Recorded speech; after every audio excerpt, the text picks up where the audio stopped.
Okay, looks like we've stabilized. We'll go ahead and get started. First of all, I want to give everybody a heads up that this meeting is being recorded. A recording will be posted on CARB's Low Carbon Transportation Meeting and Workshop page once it's available. This has been only taken a few days recently, so we should have it on our website early next week. Well, greetings and welcome to the one and only Applicant Zoom conference for the fiscal year 21-22 and fiscal year 22-23 Advanced Technology Demonstration Pilot Project Solicitation. CARB staff will not be available to answer questions after this process is complete. First, let me introduce myself. I'm Earl Lamberg. I'm CARB's lead staff for Advanced Technology Demonstration and Pilot Programs. And with me today, we have Desiree Wilson. I am the lead writer for this upcoming solicitation. Nice to meet everyone. If additional staff need to speak, they will introduce themselves at that time. Desiree and I are going to take turns going through the pre-submitted questions. We have 198 pre-submitted questions. It is going to take us about an hour to an hour and a half to get through the pre-submitted questions. The applicant Zoom conference is scheduled to last until 3 o'clock.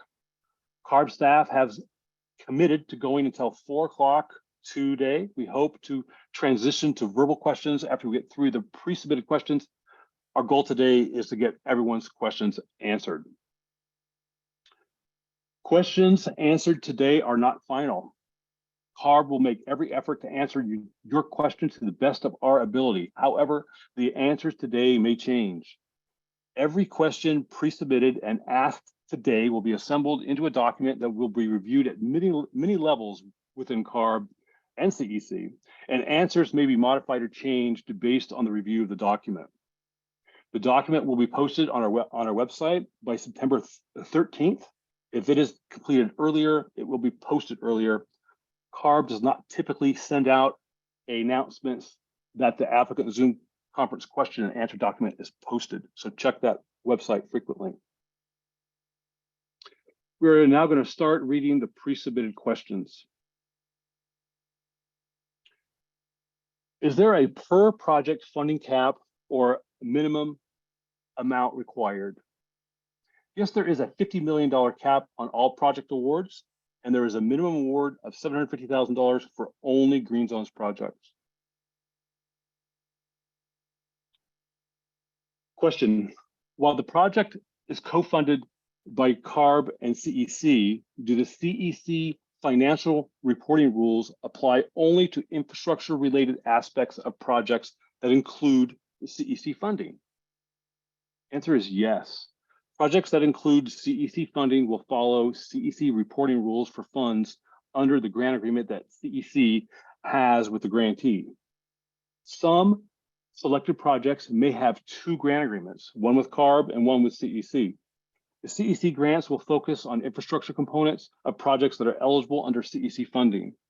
CARB funds can and will be used for infrastructure as needed. If a project includes no infrastructure elements and does not get an award from CEC funds, do only CARB financial reporting rules apply? The answer is yes. CARB grant agreements will follow CARB financial reporting rules. Question: if a project is funded by CARB only, do we use only the CARB budget worksheet? The answer is yes. Question: when is funding expected to be made available for successful applicants? As soon as grant agreements with successful applicants are executed, which is expected to take place in the first quarter of 2024. The solicitation document says fiscal year 2021 and 2022 budget for this grant program is $40 million, and fiscal year 2022 and 23 budget is $135 million. Is there any unallocated or leftover funds from the fiscal year 2021-22 budget? Answer is no. There is no unallocated funding from fiscal year 2021 through 22. All allocated funds from fiscal year 2021 to 22 are incorporated in this solicitation. However, if additional funds become available and can be applied to this solicitation, additional projects may be funded. Do you see the board will allocate additional funds to this program for fiscal year 2023-2024? Answer is no. The state budget for fiscal year 2023-2024 did not allocate funding to the Advanced Technology Demonstration and Pilot Project Program. Question, is $50 million the maximum amount of funding a single project can receive, or is $50 million the cap for CARB-only funding, and additional funding may be available if the project is also eligible for a CEC infrastructure project? The answer is the $50 million is the maximum award for any one project, regardless of if CARB or the CEC funds are being used.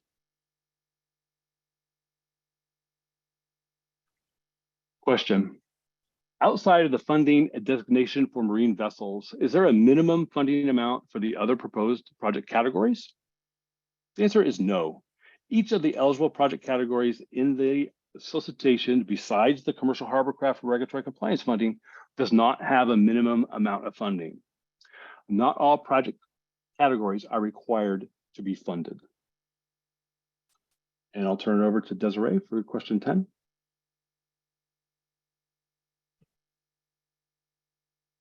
Question, how will we know which grant requirements are applicable to our project, CEC versus CARB, prior to the application or award?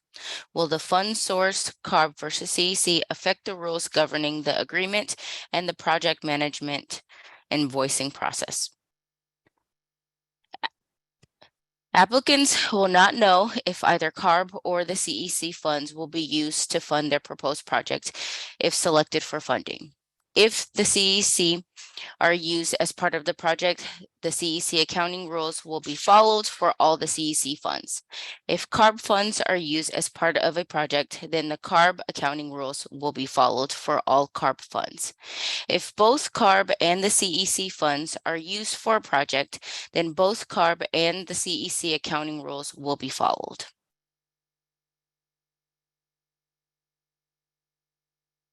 Question, can we please clarify the expectations for public entities? If a public entity utilizes a public procurement process for its contracts, can you confirm then that those contracts, whether they are for design, construction management, or construction, are not considered subrecipients of state funding? In the CEC rules, there seems to be only references to vendors and subrecipients, which leaves out a category of contractors that are the primary project delivery mechanism for most public entities. The answer is no. If any entities contracted under this public contracting procurement process receives CEC funding, then they are considered subrecipients of the project. Question, some prior CARB grants have not provided reimbursement until the end of the project. However, small publicly funded entities cannot carry the full cash flow of a large project without reimbursement throughout the course of the project. Will progress payments be available for project costs on a monthly or quarterly basis? Answer, the Advanced Technology Demonstration and Pilot Project Program pays on completion of project milestones in the grant agreement and not on the conclusion of a project. It is up to the applicant team to determine the frequency of payments by creating achievable milestones in their application. Question, what is the typical reimbursement time for invoices submitted by a grant awardee? Reimbursement packets that are complete with no errors typically are paid within 6 weeks. Question, does CARB allow for advances when invoicing, or will all invoices be reimbursable?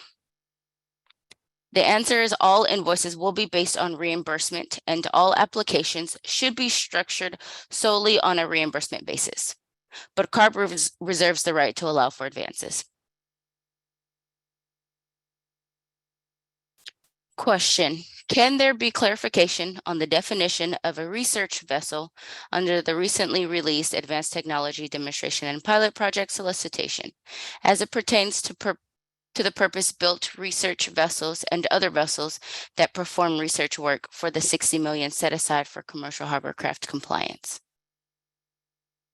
The answer: to be eligible as a research vessel, the vessel will need to meet the definition found in CARB's Commercial Hovercraft Regulation, which defines research vessels as vessels subject to requirement of 46 CFR Chapter 1, Subchapter U, plus any others that have highly advanced mobile research stations and vessels that provide dedicated platforms for which explorers can deploy equipment, divers, and submersibles. If the vessels performs research work during a majority of 2022 and 2023 and is scheduled to perform research work for a majority of 2024, it can be considered for the purpose of this solicitation a research vessel. Documentation of the usage rate of the vessel will be required to be submitted and consists of the vessel's annual report to CARB for 2022. Vessel logs for 2023, and scheduling logs for any future dates in 2023 and 2024. Only vessels in compliance with CARB's Commercial Hovercraft Regulation will be eligible for funding. Question: can a workboat that does research work be classified as a research vessel for the purpose of this solicitation?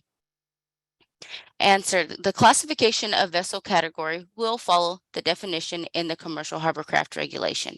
As defined in the regulation, a workboat means a self-propelled vessel that is used to perform duties such as fire and rescue, law enforcement, hydrographic surveys, spill response, research, training, and construction, including drilling. On and after January 1st of 2023, workboats means a self-propelled vessel that is used to perform any duty not specifically listed by another category of commercial hovercraft. A vessel is eligible for priority funding as outlined in the solicitation if it performs the service of a priority vessel a majority of the time.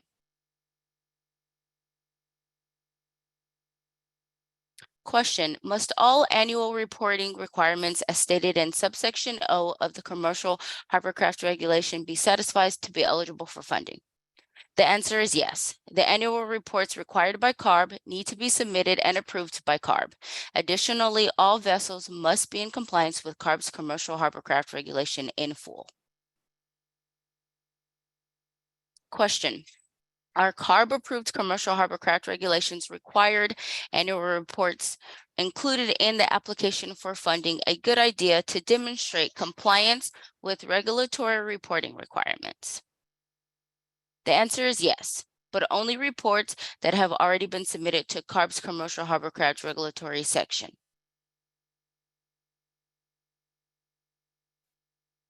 Question: what happens if a vessel never receives a certificate of inspection from the U.S. Coast Guard and can't operate? The answer is that gaining the certificate of inspection should be a milestone in a vessel's application. CARB staff will be embedded in all selected projects and will be aware of any issues in real time. If the certificate of inspection cannot be gained before the time allotted for the project expiration, then the project will not be able to receive payments associated with issuance of the certificate of inspection or any later milestones in the project. And I'll turn it over to Earl. Thanks, Desiree. If a commercial hovercraft regulatory compliance project is awarded funding, will the vessel still be eligible for compliance extension under the Commercial Hovercraft Regulation? The answer is yes, as long as the vessel is in compliance with all other requirements of the Commercial Hovercraft Regulation. Question: for municipal green zones projects, can we use grant funding for a vehicle that has been ordered but not yet received or paid for? Answer is yes. Next question: for commercial hovercraft applicants, is it possible to use existing application infrastructure from each air pollution district for this process? The answer is no. The process outlined in the solicitation is the only process that can be followed. Question, can one public agency or lead applicant submit multiple applications for advanced technology demonstration and pilots as long as the projects they will be the lead for are different? The answer is yes. Eligible applicants can submit multiple applications for funding if the projects are different. Question, for the workforce development and training, does workforce development efforts by any member of the project team get counted toward the scoring for this category, including the grantee, the vessel operator, and the providers working to install the reduced emission equipment? Answer is yes. Any project partner's workforce development program counts toward the scoring criteria number 13, workforce development and training. Next question. The data collection requirements on page 9 and 10 in Appendix F for workforce development are much more time intensive to collect than the actual required emission reductions and equipment usage data. We are very supportive of inclusive workforce development plans and measurement, but the sheer volume of data reporting here quadruples the data reporting requirements for these grants. Is there a way to simplify the data reporting requirements for workforce development so that the time/volume of data collection for workforce development is equal to the emission reductions and equipment usage data collection? The answer is no. To provide clarification, work done in support of a project's workforce development program and development of a workforce development plan are eligible project costs and will be based on the California Climate Investments reporting schedule of twice a year. Next question. What is the liability for project partners if the project is unsuccessful? Answer, the nature of demonstration and pilot projects do not always lead to a successful project. Failures in projects have value in showing a path forward. CARB staff will be embedded in all C-elected projects to monitor progress and help manage issues. There should be no surprises if a project is unsuccessful. Project partners are liable to return payments only if fraud was used to gain those funds. Question, what happens if another global pandemic hits and operations are shut down? Answer, CARB will be flexible in supporting projects that are underway if another global pandemic occurs. All efforts will be made to complete projects in the timeline outlined in the solicitation. What if unforeseen technical difficulties prevent the funded equipment from being successfully demonstrated? Answer, not all demonstration and pilot projects at completion are successful at demonstration, and lessons learned from failures have value in advancing the state of technology. CARBs will have staff embedded in each project to monitor the project, as well as have critical project review meetings to assess the ability of the project to complete and if the project could continue. If the project does not have a successful demonstration, then funds that are associated with the project completion may not be paid. Funds will not be clawed back due to failure to deploy successfully unless a fraud was committed. Question, page 5 of the solicitation states that determination of business size is to be based on tax years in one area and calendar years in another, which is correct. Answer, the determination of the number of full-time employees and annual gross average over 3 years is based on either calendar year or tax year, whichever is most beneficial to the applicant. Desiree? Next question. A transit district is very interested in applying for the Advanced Technology Demonstration and Pilot Program. We are particularly interested in applying for the hydrogen fuel cell transit buses and temporary fueling infrastructure. This project would be located in a low-income community. I did not see public transit buses listed as eligible in the guidelines. Please advise if the project would be eligible. The answer is there's not a specific category for zero-emission transit buses and infrastructure. However, they could be eligible as part of a Green Zones project. Next question. Would a zero-emission rail project that tests for hydrogen-fueled zero-emission switcher locomotives be an eligible project under the CARB fiscal year 2022-2023 Advanced Technology Demonstration and Pilot Project Solicitation? The answer is yes. Next question. Leasing remains eligible for the Advanced Technology Demonstration and Pilot Project program, correct? The answer is yes. Next question. Are hybrid RTGs, rubber-tired gantry cranes, eligible for funding? The answer is yes. They are eligible for funding under several eligible categories. Question. In places in the solicitation, it looked as if only public entities and nonprofits are eligible to apply for funding, but in other places, it seemed as if businesses could apply as well. As a small business, are we eligible to apply for this funding?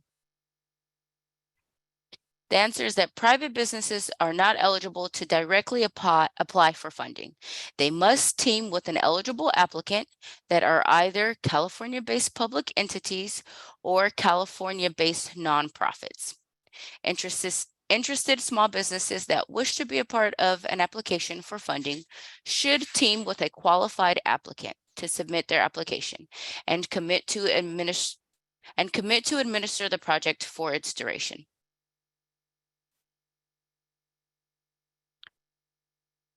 Next question. Can a small business participate in an eligible project with a partner who is a public entity or a nonprofit? The answer is yes. Next question. Is it feasible to consider using spraying drones for the Advanced Technology Demonstration and Pilot Project application? The answer, zero-emission agriculture spraying drones are an eligible technology under the zero-emission aviation and ground support equipment category in the eligible project section of the solicitation. Next question. In attachment 6, procedures for handling confidential information, which is more of a statement, is there any form, language, or should an applicant simply indicate the absence or presence of confidential information? The answer, attachment 6 should be filled out with the name of the applicant and signed and dated by an authorized representative at the bottom of the statement. See Section F of the solicitation, which gives direction of how to include confidential information by clearly separating out all confidential pages, as well as clearly labeling all pages confidential, along with providing contact information for who should be contacted if CARB receives a request for disclosure of information claimed as confidential. Next question. Is there any commitment, documentation, or evidence required from project partners beyond the letters of support? The answer is yes. Beyond what is required by letters of support that include a commitment to participate or contribute funds toward the project, a statement in the project narrative as to a project partner's ability to fulfill its financial commitment should be made.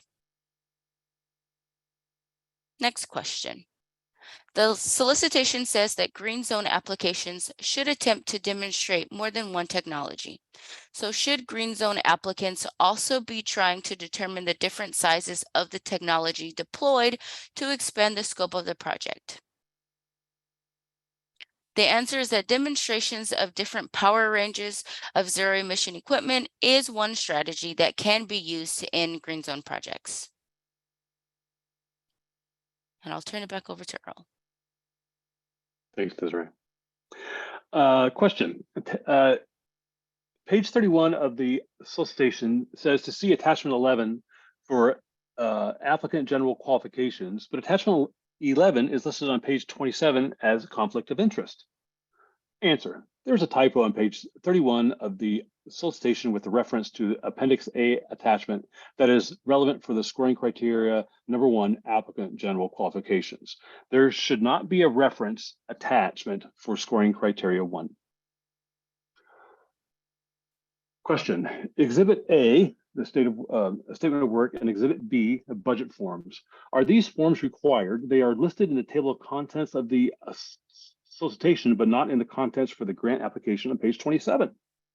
No, Exhibit A and B do not need to be completed during the application process. Once projects are scored and ranked and CARB and the CEC make a determination which projects will be offered CEC funding, those projects that are offered CEC funding will be required to complete Exhibit A, B, and C. Question, is the work plan described on page A7 and A8 of the application meant to be part of the 25-page limit of the project narrative, or does the work plan have its own page limit? Answer, attachment 2, the project narrative and work plan, has a 25-page limit that applies to the project narrative, but not the work plan. Question, on page A9 and A10 of the application, do you want only the Excel file, or do you also want accompanied narrative? And this is in regard to the emission reductions and cost effectiveness calculation. Answer, the requirement is to submit the application as one file. The Excel file should not be attached as a separate document. Outputs from the Excel file should be converted to a PDF and included in the application. In addition, all variables used in the Excel spreadsheet should be described in the narrative describing the emission reductions of the project. There is no page limit to attachment 3. Question, is there a page limit for attachment 3? Answer, there is no page limit to attachment 3. Question, in regards to attachment 4, budget and schedule, is there a page limit for this section? Answer, there is no page limit to attachment 4, budget and schedule. Question, attachment 5, page A16 in the application form says to use a CCI priority population map to determine priority populations. The solicitation, page 17, says to use SB 1550 and SB 535 guidance. The cited SB 535 guidance is from 2015. No link is provided for CARB's SB 1550 guidance. Please confirm which of these 3 sources should be used. Use the link that is provided in attachment 5 to determine if the project meets the requirements for benefiting a priority population. The link incorporates all the requirements from SB 1550 and SB 535. The link on page 17 of the solicitation is to determine which census tracts are designated as disadvantaged communities. Question, in regard to attachment 8, the CEQA worksheet, page A24 at the bottom says, for not a project, include the title of an email, a resolution, or letter. What does this mean? And do you need a paper trail documenting that this project is not a project? And I'll read the answer, it's quite extensive. For the purpose of determining whether an applicant's project is subject to the review requirements of the California Environmental Quality Act, or CEQA, one would start with the definition of project as found in the Public Resource Code, section 21065. Under 21065, a project is an activity which may cause either a direct physical change in the environment or a reasonable, foreseeable, indirect physical change in the environment, and which is any of the following. An activity directly undertaken by a public agency, an activity undertaken by a person which is supported in whole or in part through contracts, grants, subsidies, loans, or other forms of assistance from one or more public agencies, an activity that involves the issuance to a person of a lease, permit, license, certificate, or other entitlement for use by one or more public agencies. The lead agency, also called the responsible agency, will determine if an activity is a project under CEQA. A lead agency is defined in PRC section 21607 as a public agency which has the principal responsibility for carrying out or approving a project which may have a significant effect on the environment.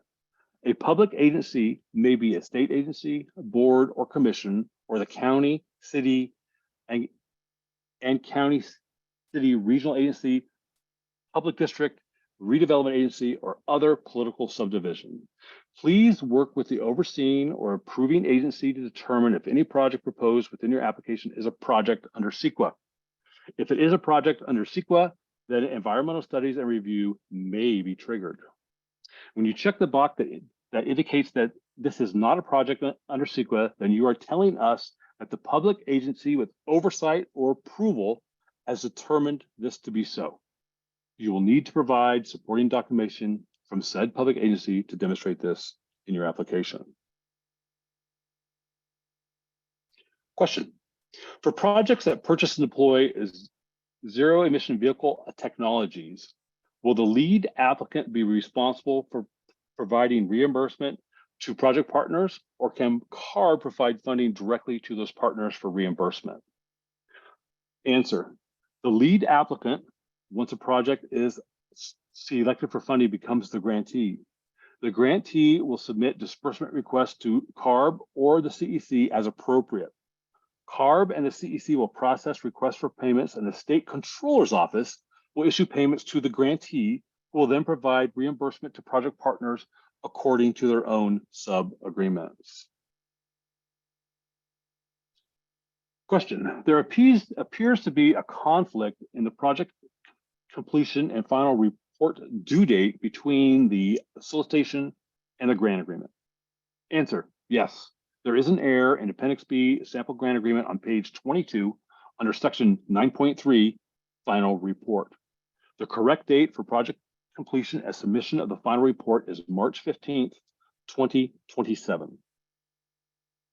Desiree? Next question. We're applying as a microbusiness and excursion vessel. Do we need to file any SQL documents? The answer is that applicants must complete a SQL worksheet, Appendix A, Attachment 8 for each proposed project. SQL documents need to be filed for an infrastructure installation only. If your proposed project does not contain any infrastructure, then indicating that in the SQL worksheet, then you need to indicate that in the SQL worksheet. Next question. The application packet mentions that we will know within a month after submitting if we don't get the funding. Are there multiple rounds of review? When will we know if our proposal has been awarded the funds? So the answer is no, there will be only one round of review. We do not have a specific date to provide. Applicants will be notified if they have been awarded the funds by the end of this year. Next question. We are planning to submit for a project that involves a hydrogen fuel cell be used as a distributed energy source within a microgrid system. It is not a hydrogen refueling station in the sense that hydrogen will not be dispensed to various customers from a communal pump. Rather, H2 will be stored and used only in the fuel cell to provide dispatchable power, which, if any of the requirements stated in Appendix C, would apply to this arrangement. What would be different? So the answer is that Appendix C applies to hydrogen refueling stations that are being built as part of a proposed project. For projects that will rely on trucked-in hydrogen, it is important to ensure a stable supply of fuel at the needed quality. Descriptions of how hydrogen is going to be supplied to a project should be included in the project narrative and should also contain a letter of commitment from the hydrogen supplier. Next question. If a project involves repowering cargo handling equipment with H2 fuel cell train powertrains, which, if any of the requirements stated in Appendix C, would apply to this arrangement, what would be the difference? The answer is that Appendix C applies to hydrogen refueling stations that are being built as part of a proposed project. For projects that rely on trucked-in hydrogen, it is important to ensure a stable supply of fuel at the needed quality. Description of how hydrogen is going to be supplied to a project should be included in the project narrative and should contain a letter of commitment from the hydrogen supplier.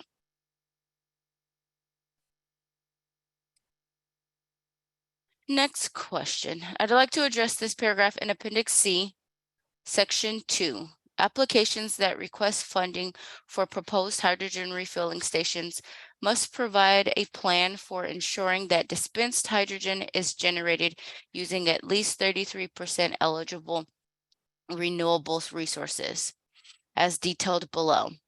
This plan must detail the process used to generate the hydrogen the location where the hydrogen will be generated, the eligible renewable resources used to generate the hydrogen, and how the applicant will track and provide verifiable evidence that the dispensed hydrogen is generated from at least 33% eligible renewable resources. Will this requirement be applied to projects that are not proposing building a hydrogen refueling station as part of the project? And the answer is no. But please make sure to read over the solicitation. Next question.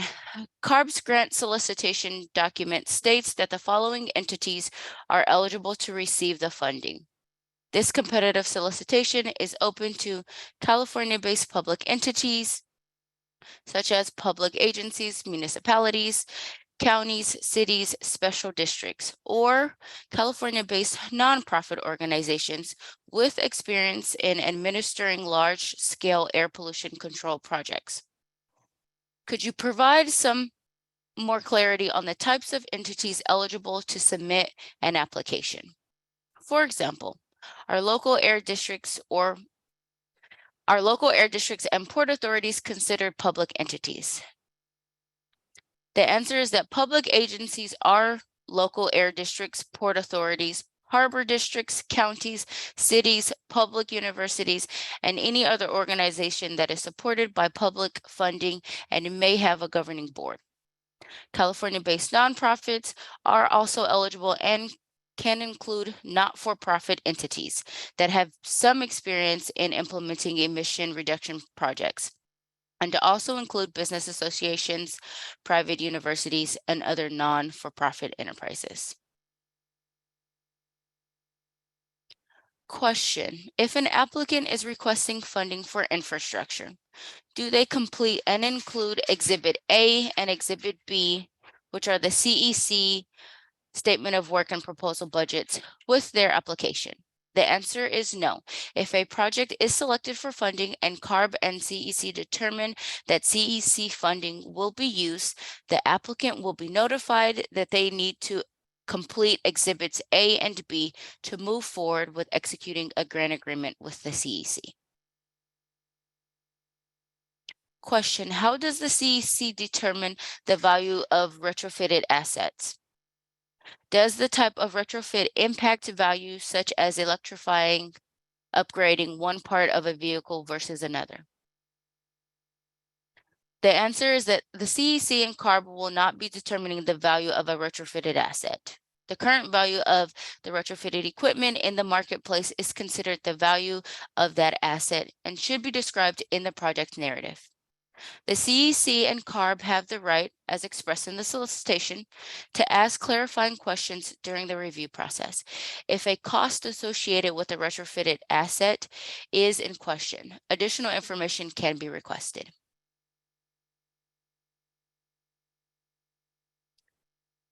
Next question. Public entities are required to procure all significant work in a public process and cannot identify specific contracts or contractors at the application stage. We can only provide an anticipated budget amount per activity and the type of contract or service. Would that be an acceptable level of detail for the application? And the answer is yes, that would be adequate. Please explain the procurement process in the project narrative and how the timing of the procurement process will not hinder on time of the project completion. Applications that have all project partners identified and having letters of commitment from project partners at the time of application submission will score higher than those that do not have project partners identified. Next question.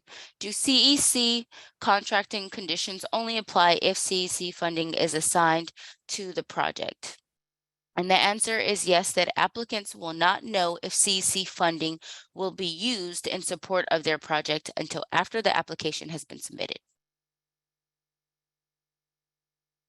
And I'll turn it back over to Earl. Thank you. Next question. The Americans with Disabilities Act, or ADA, reporting requirements detailed in the sample grant agreement appear to be all-encompassing. Please confirm that all monthly, quarterly reports, emails, and any other written materials are subject to those requirements, or do the ADA formatting requirements only apply to work product that will be posted online to ARB's website? Answer.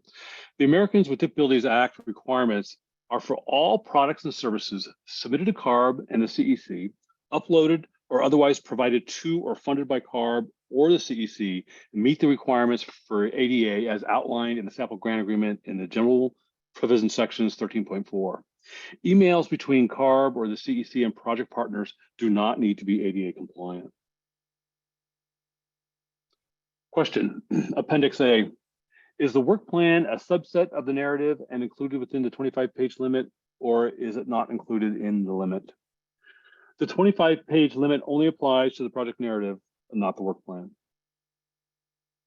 Question, for technology that is new and doesn't have comparable vehicle types or an established CARB certification process, what does CARB envision the certification process requirement looking like? Should the applicant look to other technology types and propose a similar process? Will we work with CARB during the grant period to establish a process? Answer. Following CARB's established CARB certification protocols will be required. If a protocol does not exist for a specific piece of equipment or vessel, explain this in the project narrative and propose a certification process in your application as an attachment. CARB will work with any funded project to ensure that a viable certification process exists or will exist by the time of project completion. Next question. For the municipal green zones project, can a municipality include the hiring of a vendor or their employees as part of the workforce plan? Answer, no. A workforce plan is for the development of a workforce that is geared toward working with the advanced technology vehicles, equipment, vessels, or supporting infrastructure, not the hiring of vendors to do the work.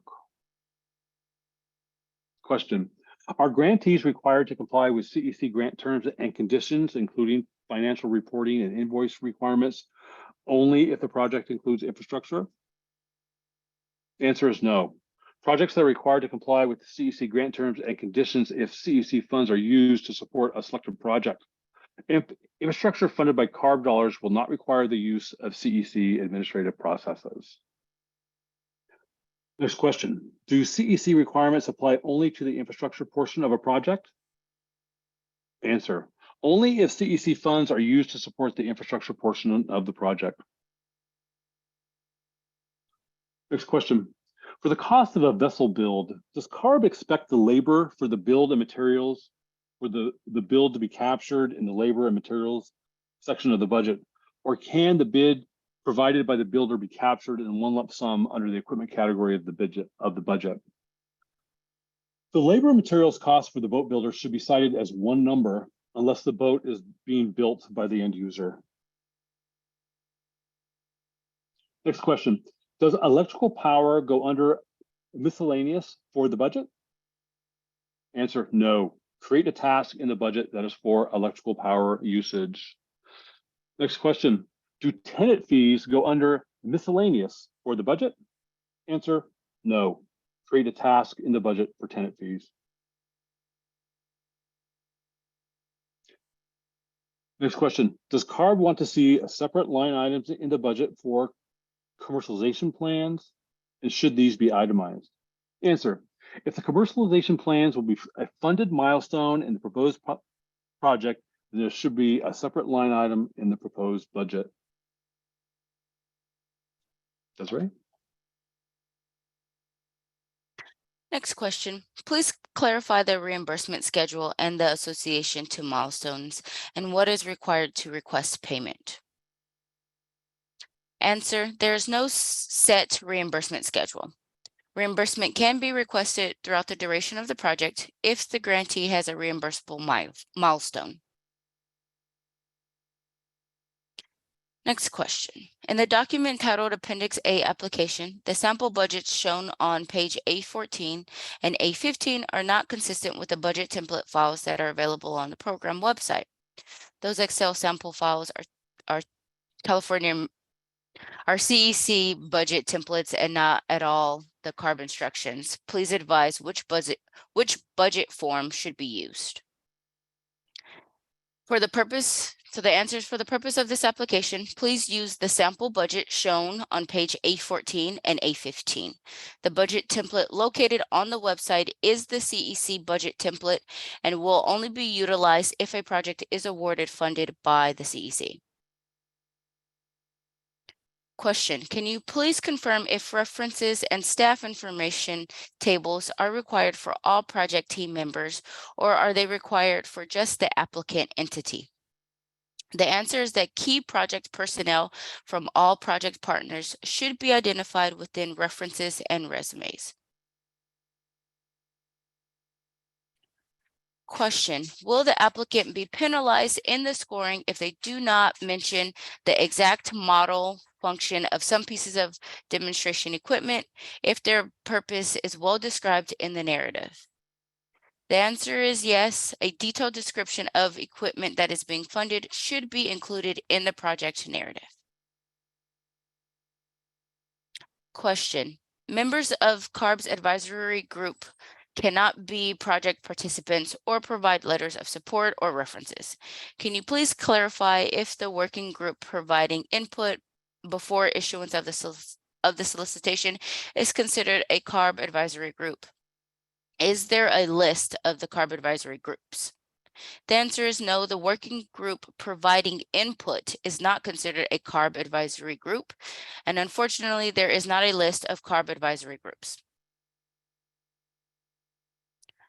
Next question. The instructions state that all documents must be submitted as a single PDF.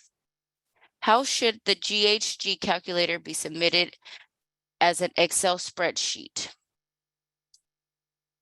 The answer is that the Excel spreadsheet should not be submitted as part of your application. The inputs used and the output calculated should be reported in the application. CARB will validate your calculations. If a data from the Excel spreadsheet is submitted, it should be as a page in a PDF. Next question, is there a file size limit? The answer is no, there is not.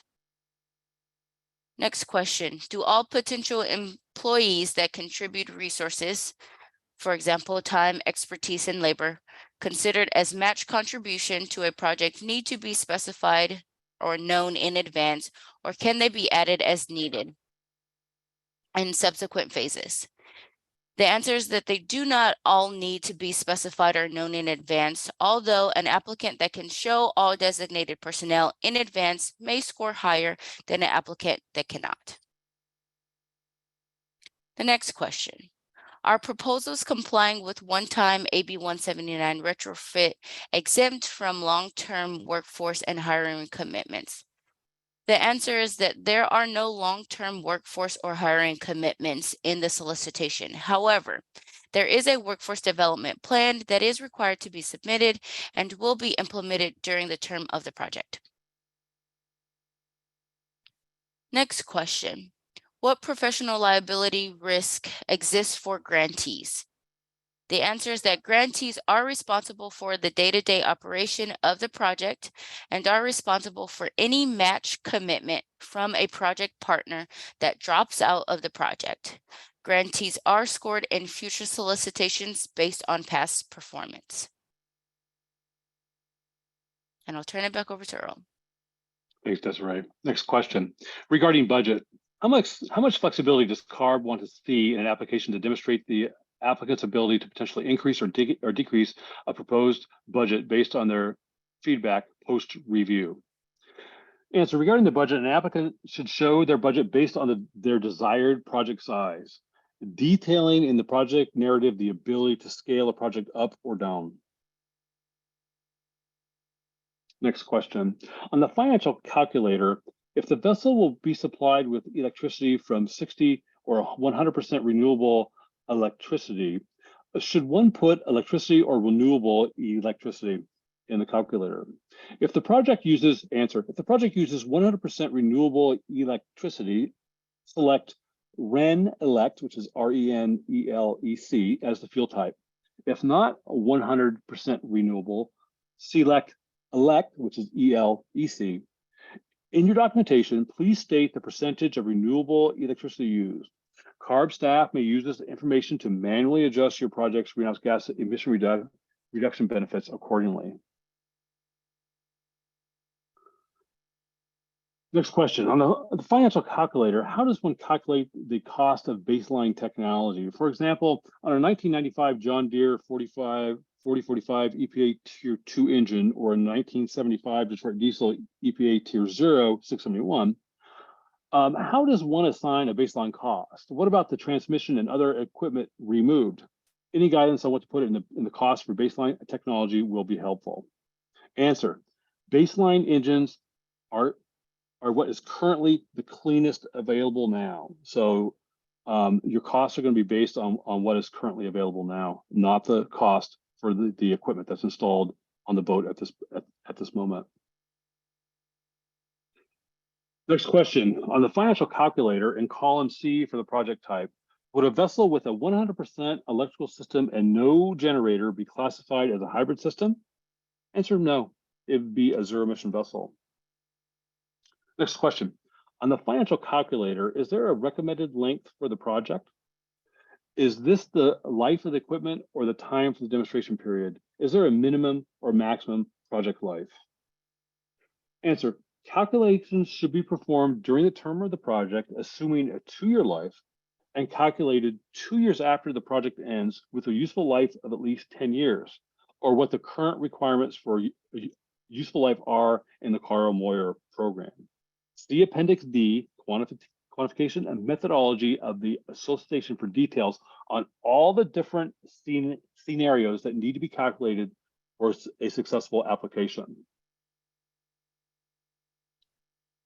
Next question, on the financial calculator, when we use it to evaluate a short run ferry with a low hour exemption on an uncontrolled engine operating in a DAC, eliminating it to 40 hours a year, and converting it to 100% electric with no generator, it shows a greenhouse gas emission of a negative 24 metric tons of CO2.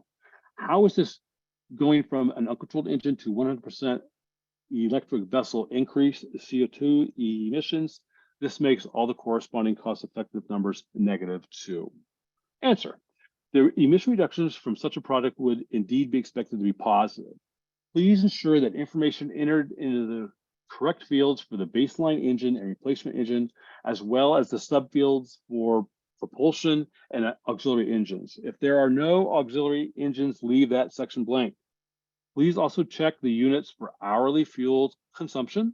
If the calculator is not giving the desired result, an applicant can submit their calculations manually using the methodology found in Appendix D. Include all calculations showing all math as an appendix to your application. Next question, if ARB's Excel calculator is used for the application, will its results automatically result in the answers to bullets 1 through 8 on page A9 and A10 of Appendix A? Answer is no. The applicant needs to ensure that all needed calculations are performed. Next question. Attachment 3, bullets 2, 4, 6, and 8 are confusing to me since the Excel tool appears to really be calculating cost effectiveness based on a 2-year life and a 10-year life, all using the base cost. The question for me is the same project cost used for all 8 bullets? Answer, no. The project actual cost is used for calculations that take place during the course of the project. The anticipated cost of the technology 2 years after the completion of the project is used for calculations that calculate estimated costs and emission reductions as well. Next question. How should municipal green zones projects proceed with emission reductions and cost effectiveness assessments? The category seems to allow for a very broad range of source types, but many are not included in the tool, like light duty vehicles or charging infrastructure. Also, some components that could be included in green zones projects likely won't have a direct quantifiable emissions benefit, like technical support, community outreach training, and workforce development. Answer, if the calculator does not meet the needs of your applications, do a manual calculation using the methodology that is described in Appendix D. All past qualitative methodologies for use with greenhouse gas reduction funding and supported by the California Climate Investments are eligible methodologies to be used. Show all math and cite sources and methodology used. Include an appendix to your application for the calculation results. Next question. In the solicitation on the bottom of page 12, it says all projects that receive GGRF, which is greenhouse gas reduction funds, will be required to provide greenhouse gas emission reductions. Fuel alone cannot be the source of greenhouse gas emission reductions. What does this mean? What else would it come from in this context? Answer. It means that using a low carbon intensity fuel, such as renewable diesel, cannot alone be the basis for an eligible greenhouse gas emission reduction. Eligible greenhouse gas emission reductions need to come from the application of advanced technology, such as fuel cells and batteries, or where eligible hybrid systems when compared to their diesel equivalents. Emission reductions come from fuels with a lower carbon intensity than diesel and from more efficient operations when compared to conventional fuels. Desiree? Next question. What is the definition of pre-commercial in this narrative? The answer, technology not yet offered for sale in the marketplace. Next question. Are the references in the solicitation to USGC meant to refer to the United States Coast Guard on pages 19 and 38? And the answer is yes. Next question. How does CARB define employees? Do full-time employees versus contractors dedicated to the project need to be designated? The answer is that CARB defines employees as full-time employees, and yes, full-time employees versus contractors need to be designated. Next question. Is pre-commercial designation a rolling designation or a single point in time during the 3-year span of the project, i.e. before the grant award date? The answer is this solicitation does not fund research and development only technologies that that are on the cusp of commercialization or commercialized. Pre-commercial is a determination made at the time of the application submission.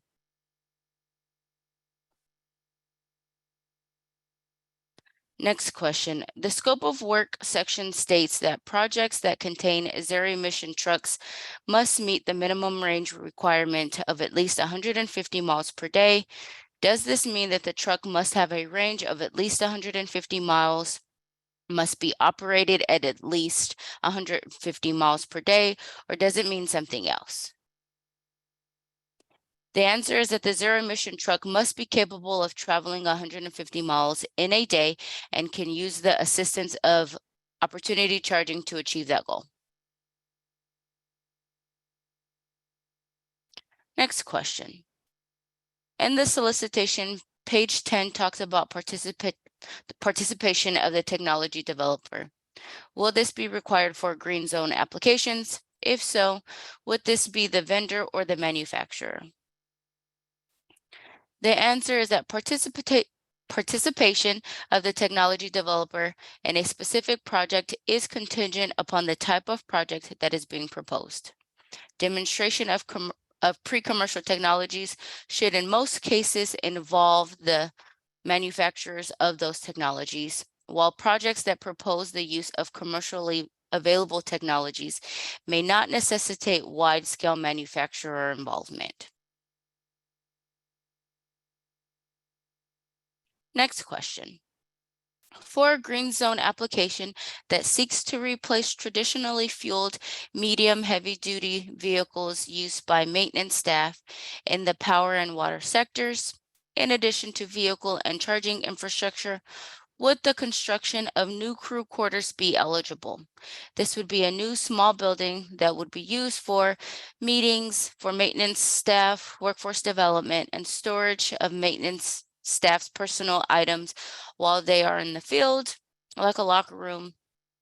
This building would be green powered. The answer is, as part of a larger green zones project, yes, a new crew quarters could be eligible.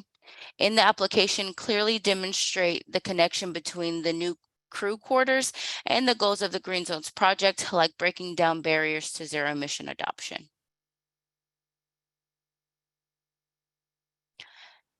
Next question, regarding scoring on the solicitation page 36, it shows 15 points for potential for market penetration and commercialization. It appears that Green Zone projects that are seeking to promote widespread adoption of technologies that are already commercially available will not be eligible for any points. Does this put all Green Zone projects at a disadvantage in scoring? And the answer is no. Accelerating the deployment of zero-emission commercial technologies that are not yet widely adopted is one of the goals of the Green Zones category. Not all criteria found under the potential for market penetration and commercialization of technology scoring criteria, number 9, found on page 36 of the solicitation, deal with pre-commercial technologies. CARB and the CEC scoring teams weigh the type of project against the scoring criteria. Not having a pre-commercial component to your project does not mean that an application is not eligible for all points available in the scoring criteria.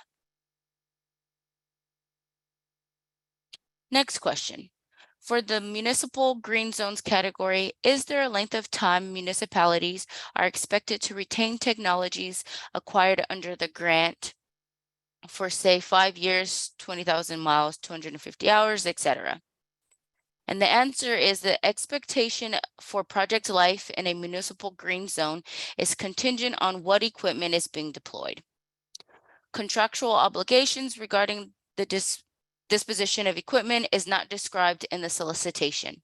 For pre-commercial technologies, manufacturers typically retain ownership of the vehicles or equipment during the course of the project, and the equipment is returned to the manufacturer at the end of the project. For commercialized technologies, the expectation is that the equipment will be used for its full useful life, and this should be stated in your application. Next question. For municipal green zones, does the grant require the retirement of existing equipment, or can municipalities purchase and deploy additional ZEV equipment? And the answer is no, that the Advanced Technology Demonstration and Pilot Project Program does not require the retirement of existing equipment and does allow the purchase and deployment of vehicles and equipment that expands the fleet of equipment and vehicles. And I'll turn it back over to Earl. Thanks, Desiree. I just want to do a quick reality check. I'm just about ready to read question 100. We have 198 total. It's taken us about an hour. And so I think the expectation is it'll probably take about another hour to get through the remaining questions. That'll put us at 3:30, and then we should have time for verbal questions after that. Okay, question. Do funded electric vehicle chargers need to be publicly accessible, or can they support charging within the municipality's private corporate yard? Answer. Vehicles equipment chargers do not need to be publicly accessible. However, if the infrastructure installation allows for public access, applications may score higher than those applications that do not allow public access. Next question. Are there special considerations for municipalities who operate their own utility? Specifically, any restrictions on funding for purchasing and installing electrical vehicle chargers? Answer. There's no restrictions on municipalities that own their own utilities in regards to the purchase and installation of electrical vehicle chargers. Next question, are transportation refrigeration units eligible for funding? Answer, zero emission transportation refrigeration units, or TRUs, are eligible for funding when used on containers in the port vehicles and equipment category. Additionally, TRUs are eligible under the Green Zones category as a larger project. Next question, are insurance costs an eligible expense? Answer is yes. Next question, can eligible costs cover both the applicant for the full project term and the demonstrator for the planning, engineering, and demonstration phase? Answer is yes. Costs incurred by the applicant and the project partners are eligible if they are clearly identified in the project budget and the grant agreement between CARB and the CEC and the applicant. Next question. How does CARB expect applicants to prove that converted vehicles, vessels, or pieces of equipment have a remaining useful life of 10 or more years? For example, if the original equipment before conversion has 10 or more years of remaining useful life, can we automatically assume that the converted equipment also has 10 or more years of remaining useful life? We would just like to understand CARB's expectation regarding remaining useful life of converted equipment. Answer. The solicitation states that the applicant will demonstrate that a vehicle, vessel, or piece of equipment that will be converted to zero emission have at least 10 years of useful life remaining or less, depending on the equipment type. A description in the project narrative as to why the applicant believes that the vehicle, vessel, or piece of equipment that is being converted to zero emission has at least 10 years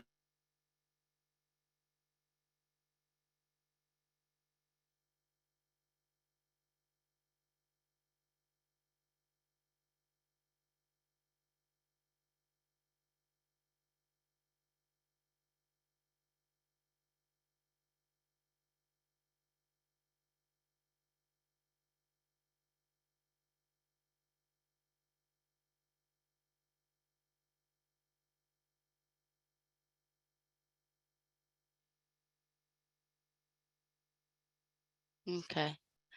It looks like Earl has froze. I will pick up where he left off.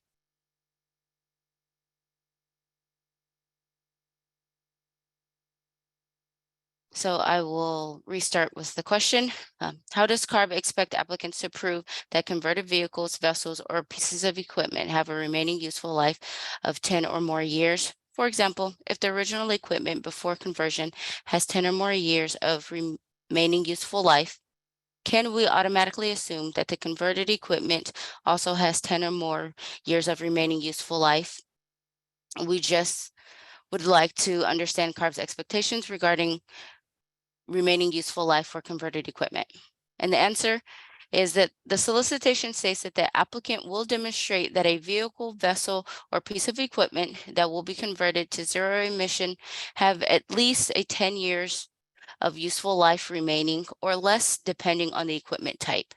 A description in the project narrative as to why the applicant believes that the vehicle, vessel, or piece of equipment that is being converted to zero emission has at least 10 years of useful life left, along with pictures or other documentation such as inspection reports or assessments from competent authorities.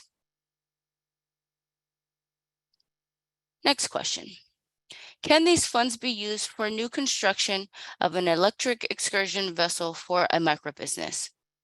And the answer is yes, that funds can be used for new construction of an electric excursion vessel for a microbusiness. Next question. Are zero-emission harbor tugboats required to have a minimum 3-month demonstration period or 1 year?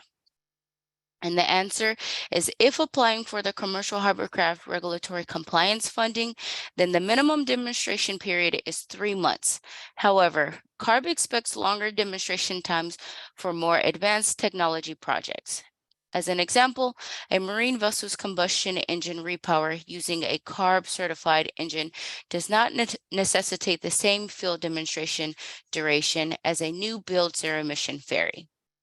To be considered for non-commercial hovercraft regulatory compliance funding, a proposed project needs to have a 1-year field demonstration with data collection. Applications that are directed at commercial hovercraft regulatory compliance funding but are not selected will be considered for the non-commercial hovercraft regulatory compliance funding portion in the solicitation. Next question. For an application that contains multiple project/equipment types, is it the case that only one piece of equipment must meet 1-year demonstration requirement? Or does every piece of equipment funded under the grant need to be demonstrated for 1 year? And the answer is that all funded equipment must meet the 1-year demonstration requirement unless the application is directed at commercial hovercraft regulatory compliance funding. Next question. Will CARB consider implementing a gradual ratcheting up of percentage requirement of green hydrogen as required for projects that propose the construction of a hydrogen refueling station. Answer: the requirement to have at least 33% renewable hydrogen comes from SB 1505. CARB cannot modify this requirement for the purpose of this solicitation. Next question.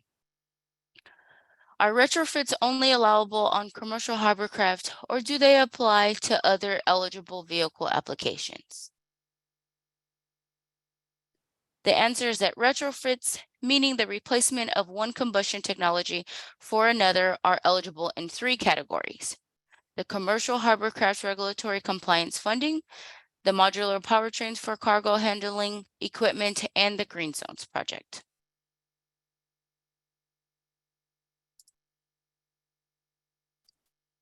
Next question. Repower cost our project. The next question is regarding repower costs. Apologies. Our project includes conversion of existing diesel cargo handling equipment into hydrogen fuel cell powered, one with modular hydrogen fuel cell base powertrains and energy systems. Are both diesel equipment purchase costs and conversion costs eligible costs? The answer is yes, that both the cost of the fuel cell based powertrain and the cost of the diesel cargo handling equipment that will be converted to zero emission are eligible in a proposed project. Next question.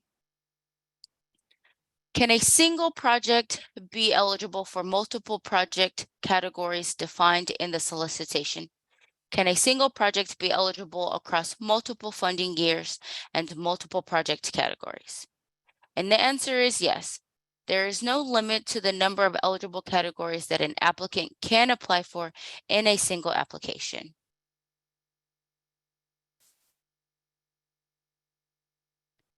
Next question. Are design slash build construction projects and all related costs eligible for these projects or for these funds?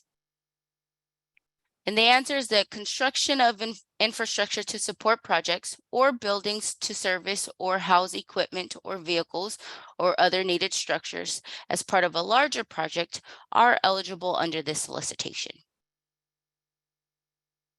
Next question. Are daily operating costs for a previously built and currently operating zero emission public ferry an eligible project?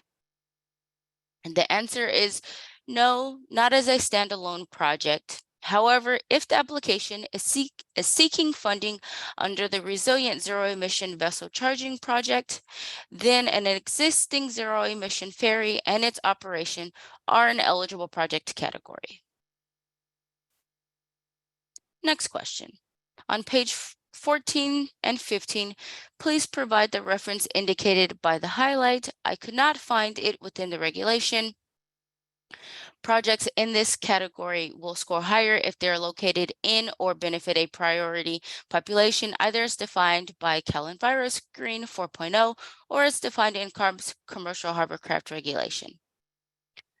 And the answer is that the reference for CARB's Commercial Hovercraft Regulation is on page 14 of the final regulation order, where there is a requirement for vessels that have stops within 2 miles of a priority population that is more expansive than the definition used in the CalEnviro Screen 4.0.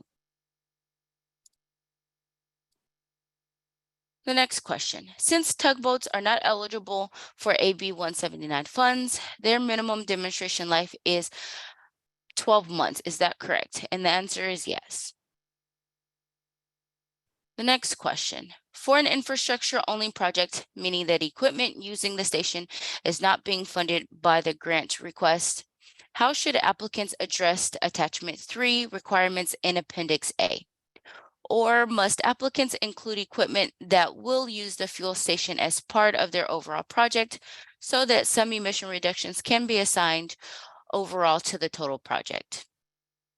And the answer is that if an applicant is seeking funding for infrastructure only, then there are no emission reduction associated with the project. There is one infrastructure only category, that is the resilient zero emission vessel charging project. Applicants wishing to apply to this category should be using a zero emission vessel as match, and therefore the emission reductions associated with the project come from the vessel. The next question, for pre-commercial vehicles, can the design, testing, and data collection of charging infrastructure as it services the pre-commercial vehicle be considered an eligible cost under the solicitation? And the answer is yes, that it can. The next question, would a project that demonstrates a mobile fueling charging solution for zero emission equipment be eligible as a standalone project?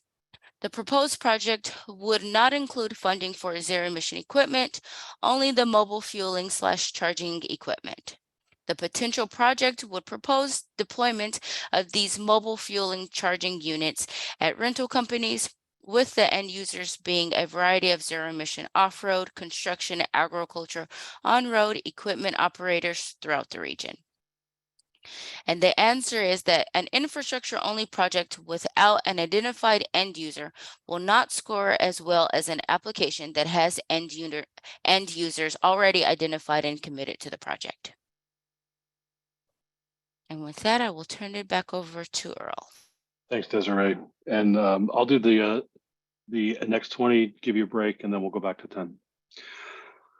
Okay, question. For the project partners who aren't the grantees, such as technology manufacturers, what are examples of acceptable in-kind contributions that can these contributions be counted prior to funding award? Answer.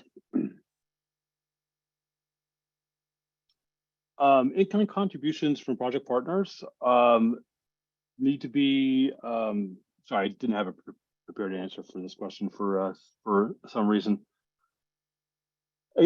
Examples of in-kind contributions include things such as lube oil, tires that are already owned by the project partners that will be used in the project. And so these are examples. It comes down fundamentally to it is equipment or consumables that are already owned by the project partners prior to application submissions. Next question, for the municipal green zones projects, what specific vehicle classes are eligible? Answer, all vehicle classes are eligible.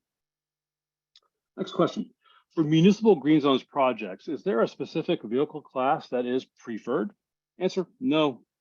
It is up to the municipality to determine the vehicle classes are required for their project. Next question. For the municipal green zones projects on page 18, it states that projects containing zero emission trucks must meet a minimum range requirement of at least 150 miles per day. Does this refer to the maximum or minimum distance a vehicle could travel with or without a material? Or does this refer to the daily minimum as it would be used in their normal business practices? For example, a trash truck could travel 150 miles per day if it went in a straight line and did not stop repeatedly to pick up waste, or if there is no waste in the vehicle. However, adding the use of the electronic arm and the weight of the waste could shorten the distance it could travel with one charge doing regular business. Answer, the 150 mile per day range includes the ability to operate opportunity charge throughout the day. For projects that are employing electric trucks with significant power takeoff requirements, then the 150 mile requirement will be based on the range with no load and not using the electronic arm or power takeoff. Explain how the required range is satisfied in the project narrative. Next question, can you clarify the minimum demonstration period required for zero emission capable vessel builds? Is it 3 months or 12 months? The minimum field demonstration period is 12 months. However, if applying for commercial hovercraft regulatory compliance funding, the minimum field demonstration is 3 months. Question, what flexibility exists for the demonstration time frame? Answer, none. Can the field demonstration timeline be reduced if the project completion will take longer? Answer, no. Are zero emission vessels with small combustion generators for emergency purposes only, as required by Coast Guard, required to conduct a baseline emission testing on a comparable vessel? Answer: if the applicant is applying for commercial hovercraft regulatory compliance funding and the engine being installed is CARB approved, emission testing will not be required. If the applicant is not applying for commercial hovercraft regulatory compliance funding, then all combustion technologies that are funded or used as matched in the application will need to be emission tested. Next question: can tenant fees be billed during the infrastructure construction phase and the vessel demonstration phase? Answer: tenant fees for marine vessels can only be billed during the demonstration phase of the vessel only. Next question: does insurance to operate the vessel go under tenant fees? Answer: no. Create a task in the budget for insurance costs. Next question: are zero emission vessel build projects required to obtain CARB or EPA verification under this solicitation? Answer: yes. Any pre-commercial demonstration of a technology should have a CARB or US EPA certification or verification plan included as a milestone in their work plan. Next question: what if the verification process for a pre-commercial technology takes longer than the year-long demonstration allotment? Answer: the one-year field demonstration should satisfy most, if not all, requirements under CARB or US EPA certification or verification processes. Submission of an application for CARB certification should be one of the final steps in a proposed project of pre-commercial technology.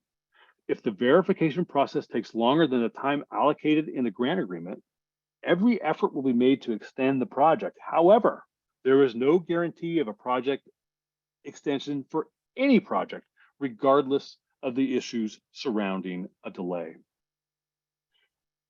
Next question: for green zones, is a port authority considered a municipality? Answer: no. Can a port authority be considered a municipality if it oversees diverse lines of businesses, such as a seaport, airport, and utility? Answer is no. Next question: can a port apply for green zones funding with a municipality partner? Answer is yes. Next question: can tenant fees be billed during both the infrastructure costs phase and the vessel demo phase? This is a repeat question, my apologies, but I'll answer anyways. Tenant fees for marine vessels can only be billed during the demonstration phase of a vessel only.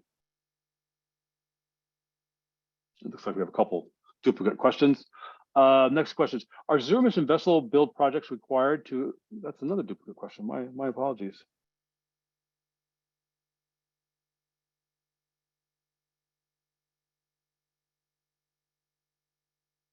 Next question. I'm on question 141, and I'll do this question and then I'll pass it off to Desiree. Question: is there a limit to how many applications will be awarded? Answer is no. And Desiree, there was a couple duplicates. I've skipped over them. I'm on 142, and I'll pick up on 150. Sounds good. Next question. The instructions state that the applications that have elements of their proposals for pre-commercial demonstrations must show a strong ability to be deployed widely into the market within 3 years of the conclusion of the project, therefore no later than 2030. Please clarify what strong ability means.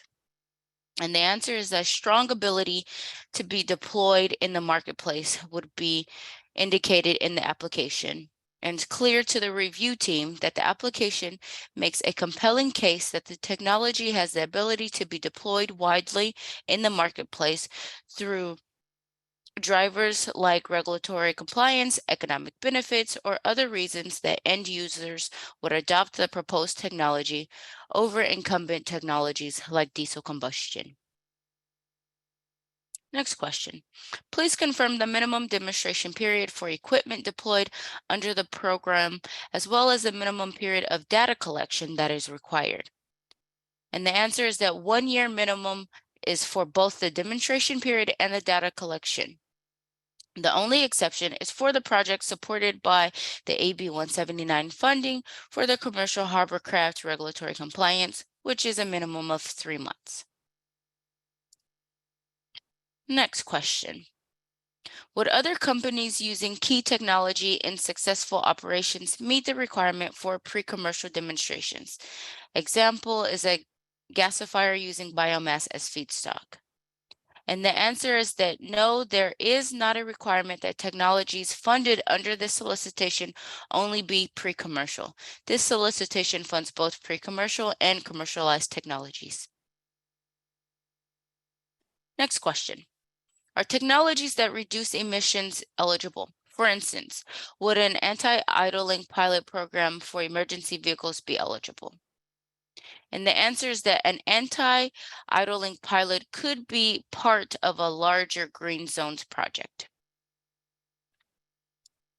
Next question.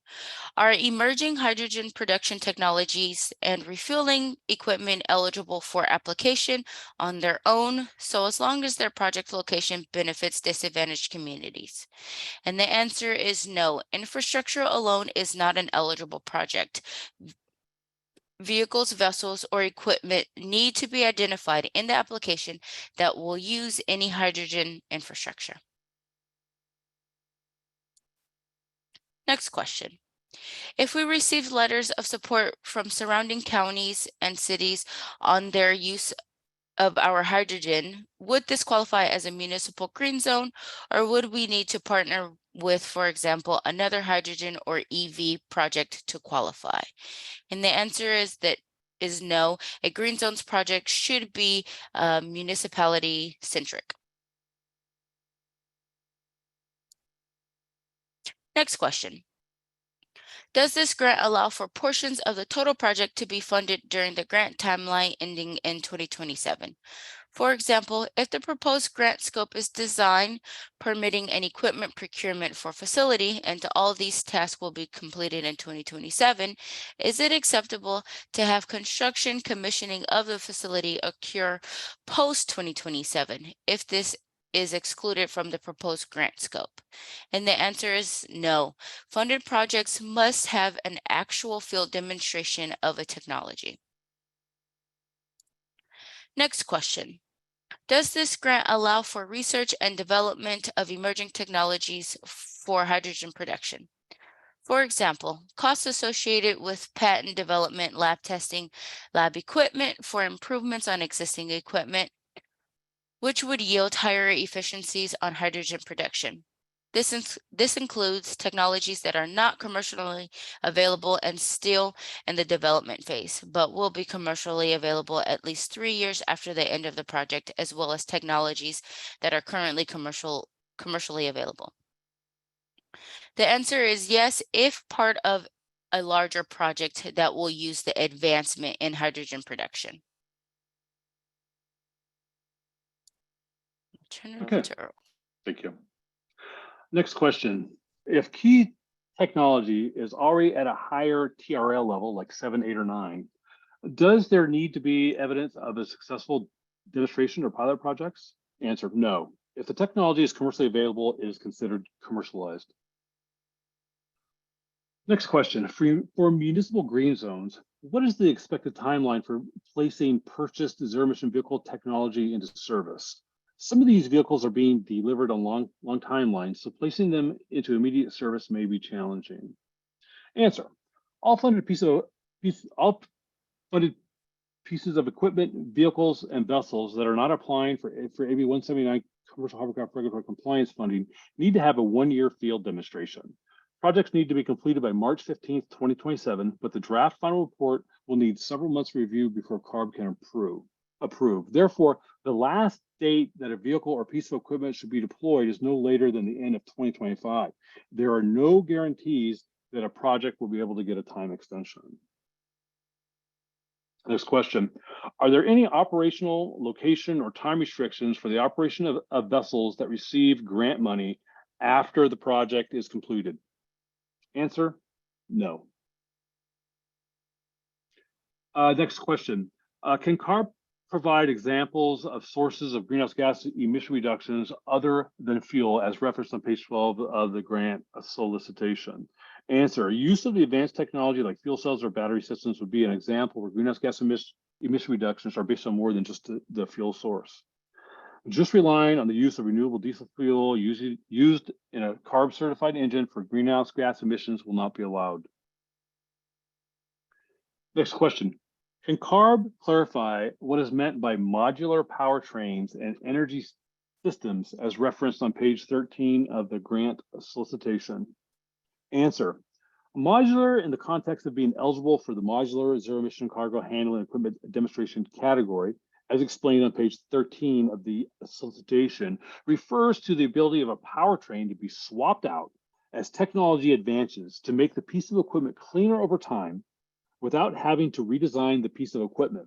It should be built to be able to swap out the dirtier powertrain for a cleaner one. Next question. What critical project review major milestones does CARB want applicants to be held accountable for? Answer. This is dependent on the project, and the grantees will work closely with CARB and the CEC, if applicable, to identify which major milestones will be given a critical project review. Question. For pre-commercial technologies, do all vehicles and equipment contributing participants need to go through a field demonstration of each project stakeholder's respective technology? Please clarify how this field demonstration needs to be documented. Answer. Yes, all vehicles and equipment is required to have a field demonstration. Field demonstrations must be done while the vehicle or piece of equipment is in revenue service in its intended vocation by the end user. Field demonstrations should provide enough data to determine the economic viability for the continued use of the advanced technology that be documented in status reports, data reporting requirements, and the final report. Next question. If awarded and during the grant work, it's determined that additional studies are required to complete design or entitlement efforts, will the grantee be allowed to modify or add some contractors to the budget as long as the total requested funds remain the same? Answer is yes. Next question. If a commercially available product is contributing to the project, can that piece of equipment be used to facilitate other customer demand that falls outside the scope of the project? As an example, a demonstration opportunity arises with one of the project participants' core customer segments that's outside the initial project scope. Answer, yes, but would require prior CARB and CEC approval before a funded vehicle, piece of equipment, or vessel is used outside the scope of work for the project. Question. The solicitation on page 4 describes allowable stacking. Can other grants that are not listed be stacked onto this funding? Answer, yes. Other grants not listed on page 4 of the solicitation can be used as stacking, but only with dissimilar funds. As an example, a greenhouse gas reduction fund, or GGRF funded project, cannot be used to stack with a proposed project that is also funded by GGRF. Other grants that are proposed to be used as match need to allow the use of resources from that project to be used in the proposed project, and any requirement still enforced on that project that is still being used as match must be described in full in the project narrative and must be maintained. Desiree? Next question. Can vouchers like from the Cal EVIP be used as stacking or match? And the answer is no. The Cal VIP voucher program cannot be used for stacking or match. Question. Are there any programs or vouchers that cannot be stacked on this funding? The answer is yes. Generally, California state government voucher programs cannot be used for stacking or match. However, an exception has been made for applications for zero-emission commercial hovercraft projects that will be operated by micro or small businesses. Next question. To what extent can existing excursion vessel company be leveraged in matching component of the proposal? Answer. Match can either be cash match or in-kind match. Cash match can include cash contributions to the project, cash contributions from federal, state, or local non-greenhouse gas reduction funds, and private sources, as well as administrative and project-related labor expenses, equipment, materials, and fuel specifically purchased for the project. In-kind match can include materials, equipment, and services provided by project partners such as staff, time, direct salaries, benefits, etc., given toward the project. Next question, can you please go into greater detail about what does and doesn't qualify as in-kind donations? In-kind donations refer to materials, equipment, and services provided by project partners that may include, but is not limited to, staff time, direct salaries and benefits, access to hydrogen fueling stations, and etc. that is given toward the project. What will not qualify are associated costs of project facilities, laboratories, docks, hangars, or property, whether owned or leased by the grantee or technology manufacturer. In addition, funding from greenhouse gas reduction funds, with the exception of core funding, are not allowed to be used as match.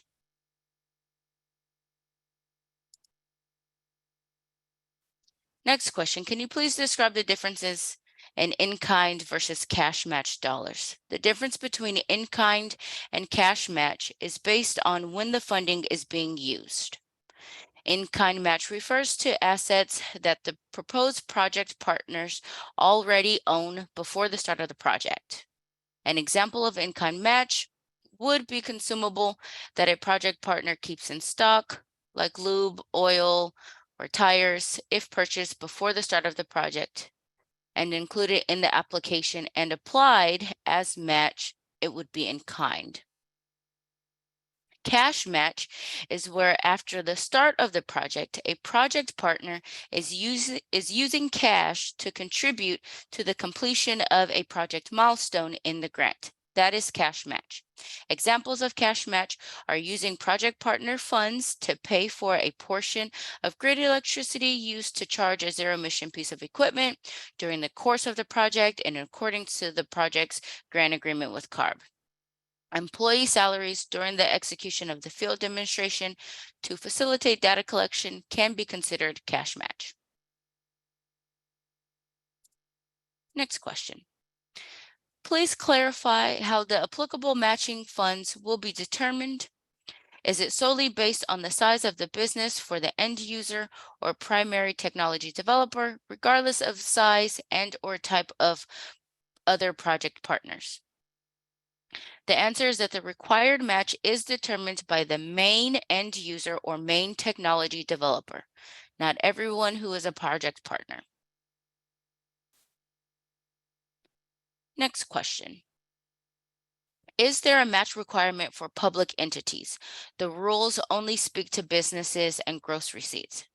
And the answer is that the match for public entities is the traditional one-to-one match required by businesses or project partners that are not micro or small businesses. Next question.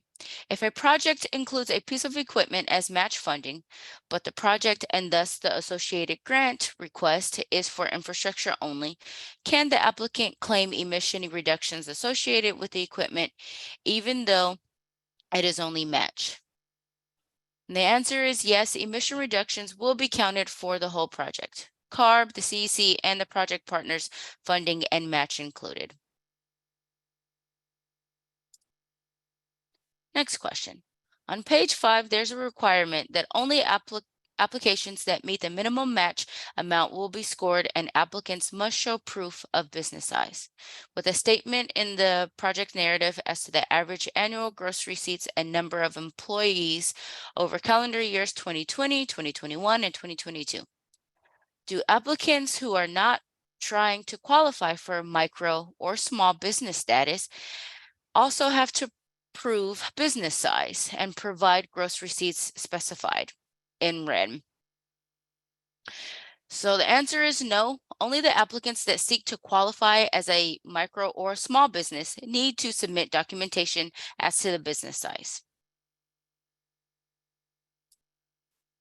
Next question. On page 5, related to the match fund requirements, if a project has several different demonstration partners and one of the partners does qualify for small business status, and so demonstrates, can the 3-to-1 match ratio apply to this project component even if the applicant is a large business, and 50-50 match applies to the other project components?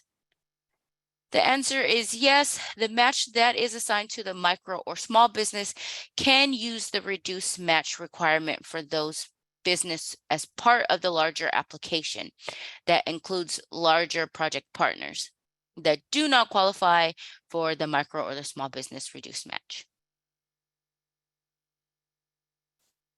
And I'll turn it back over to Earl.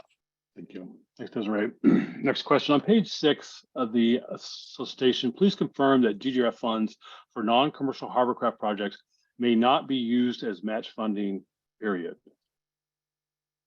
Correct. GGRF funds for all the projects may not be used as match.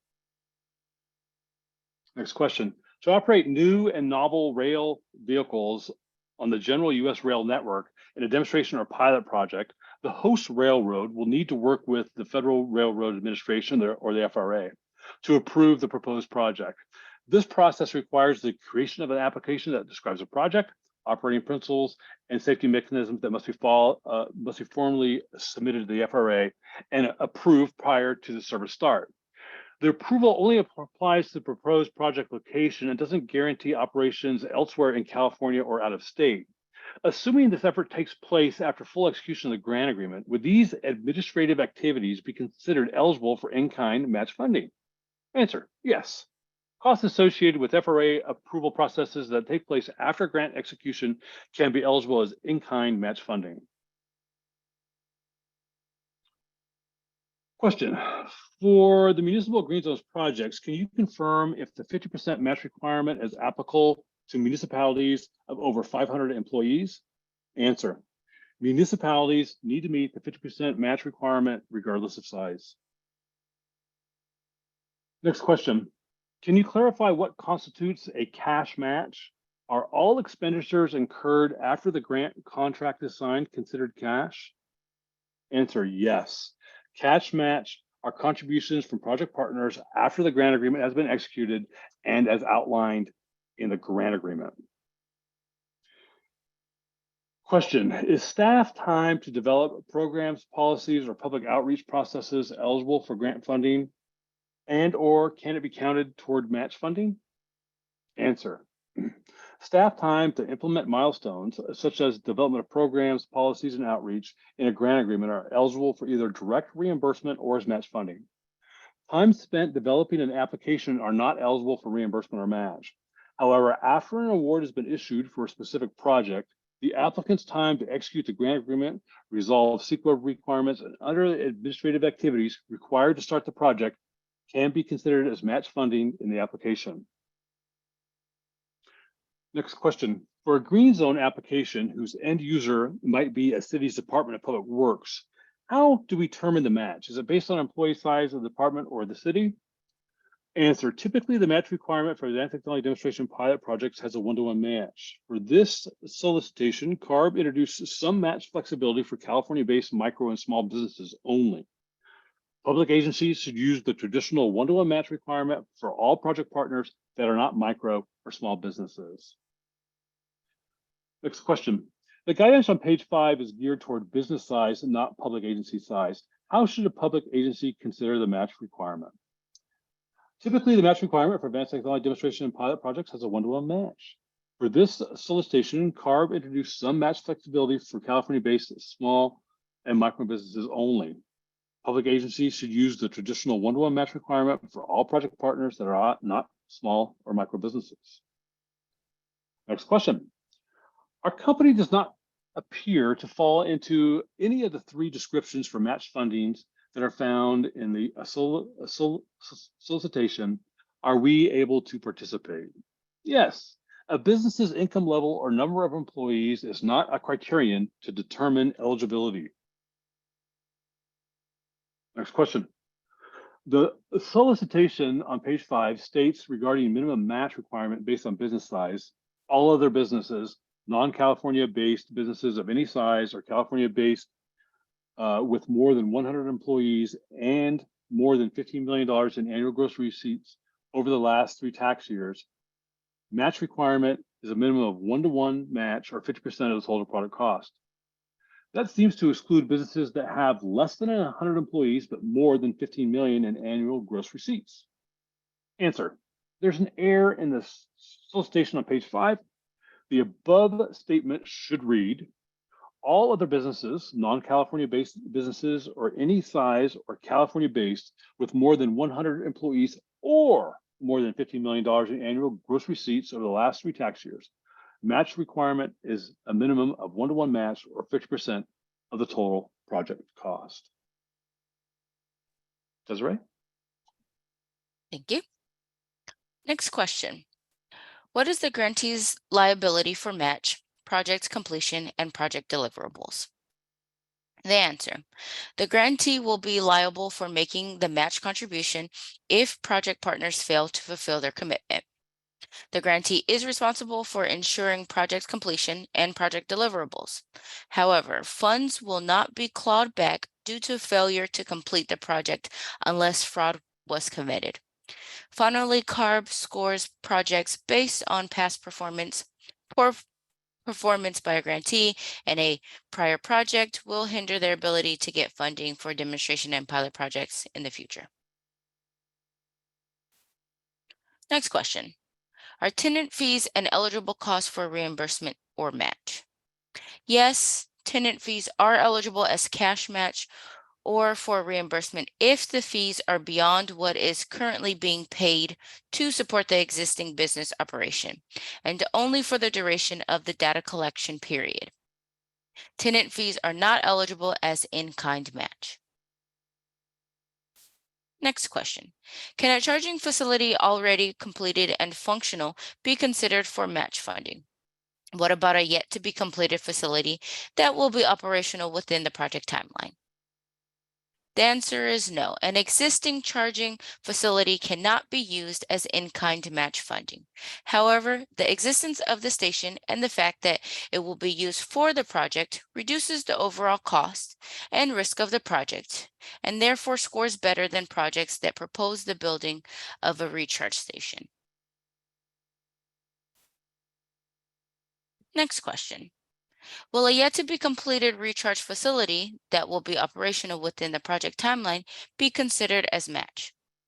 And the answer is yes. If the proposed project incorporates a soon to be completed charging station, the work performed after the execution of the CARB and the CEC grant agreements could be considered either cash or in-kind match. Next question. Can the following be counted as in-kind match: labor expended in support of a project that occurs prior to the grant agreement? And the answer is generally no. Only the applicant's labor can be counted as in-kind match after the issuance of a preliminary award letter, but before grant agreement execution. Next question. Can the following be counted as in-kind match: equipment purchased prior to the grant agreement, but contributes to performance of the scope of work? And the answer is yes. Equipment purchased prior to the execution of the grant agreement can be used and contribute to the in-kind match. Next question. For the Commercial Harborcraft Program, is time spent compiling with Coast Guard regulations eligible for cost share? And the answer is yes. Costs to comply with the United States Coast Guard licensing requirements are an eligible in-kind contribution when they were incurred before grant submission and can count as cash match after the grant execution. Next question. Confirming that cash contributions can be a combination of other federal or state funds, and the answer is yes. Next question. If a particular battery model we provide is already commercially available, but we allocate a number to this project, how will CARB treat those assets, match funding, or eligible technology? And the answer is that if the commercially available batteries are used as match funding, then the purchase of those batteries by the project partners either happens before grant execution, then the cost of those batteries are in-kind match. If the purchase of the batteries are after the grant execution, then the purchase of those batteries can be considered as cash match. Battery systems are eligible technology for zero emission operations. Next question. If a micro company is the prime applicant, although they have larger companies listed as subcontractors or contributors to the project, is the cash contributed required still 15%?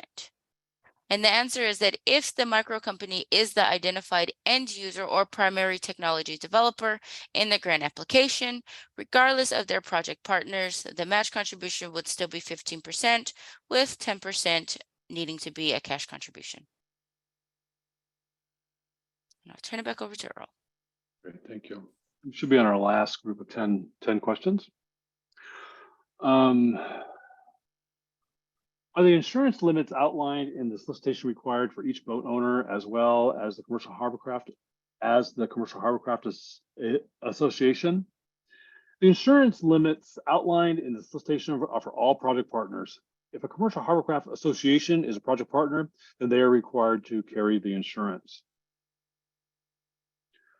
Next question, are the insurance limits applicable to vessel-related grants? Much of the stated requirements involve vehicles and the need to have clarity on the limits for vessels. Answer, yes, the insurance requirements in the solicitations apply to vessels. Next question, what is the duration of the desired insurance coverage? Answer, for the duration of the project. Next question, can the added insurance requirements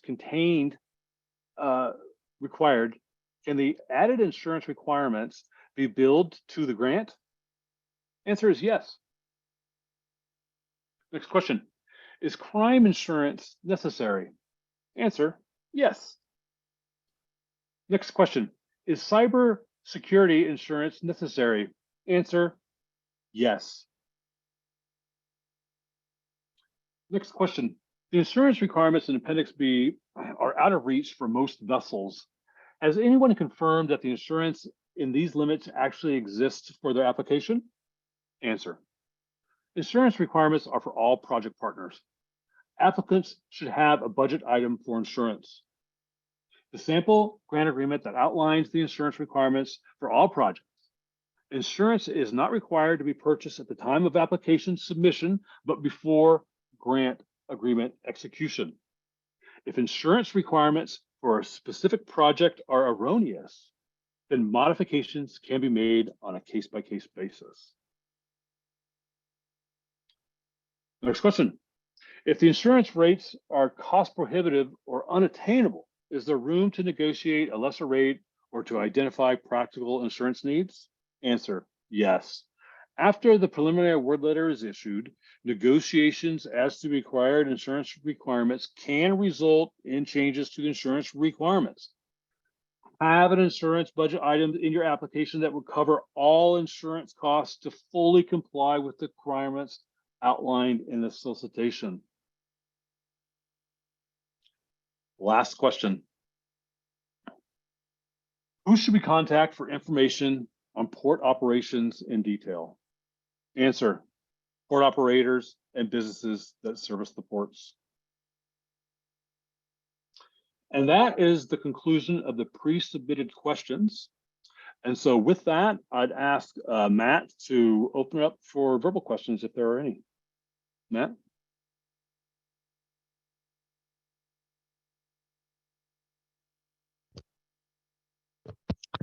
Hello, everyone. We will be using the Zoom webinar raised hand feature. If you do have a question, please raise your hand. And if you're calling in on the phone, press #2, and we will call on you by your name. First up, we have Melissa Fondakowski. Oh, and I'm just, hey, Desiree, if you are the host, can you make me the host so I can unmute? Thank you.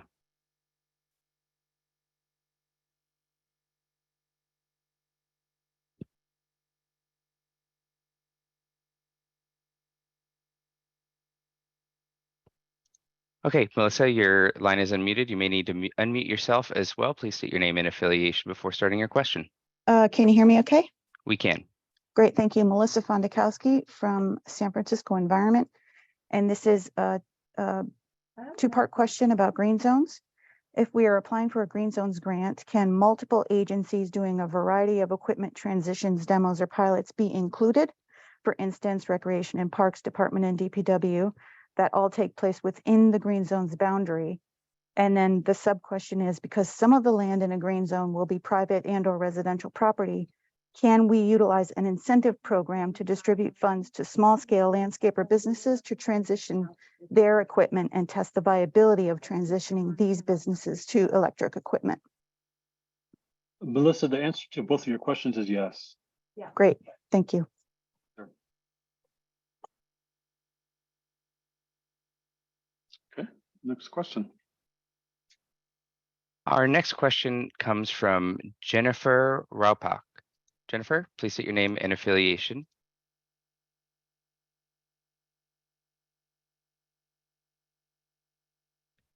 Jennifer, I've unmuted your line, but you may need to unmute yourself as well.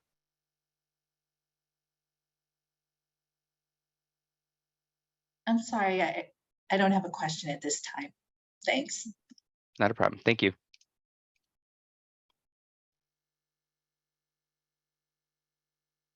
Next, we have Catherine Wirtz.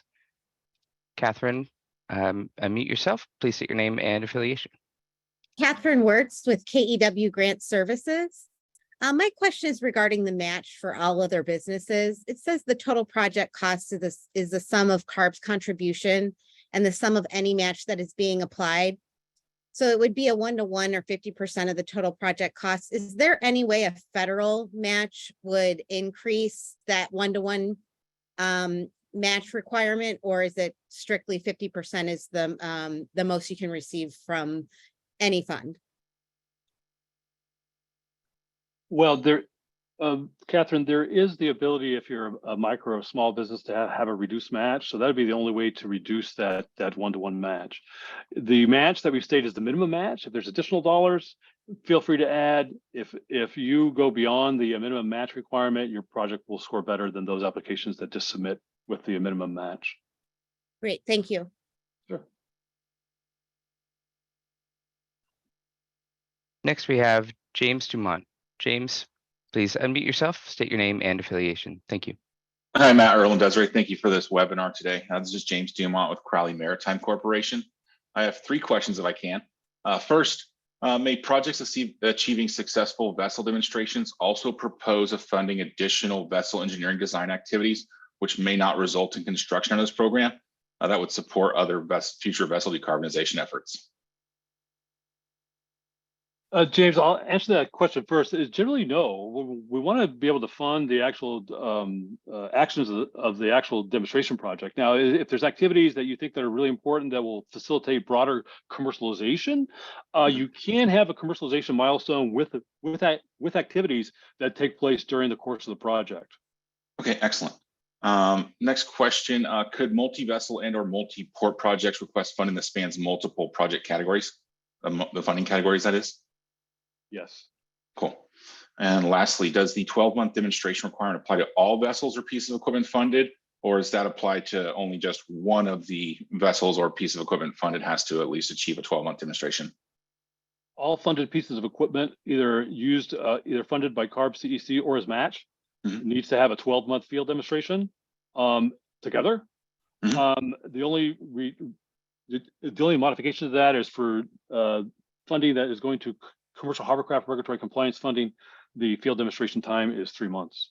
Okay, so like all the infrastructure has to be in place by 2026, early 2026, effectively? Yes.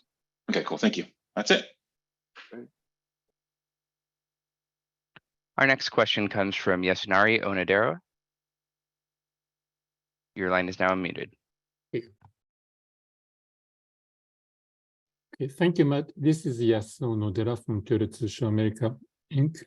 And I have a question regarding modular zero emission capable cargo handling equipment.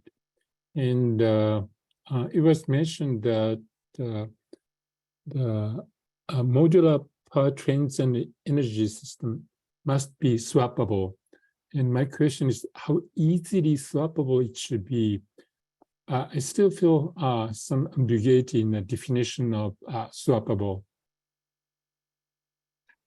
Thanks for the question. Yeah, when we say swappable, we want to be able to minimize the amount of modifications that are needed to the piece of equipment. So ideally, the piece of equipment should be designed to be swappable.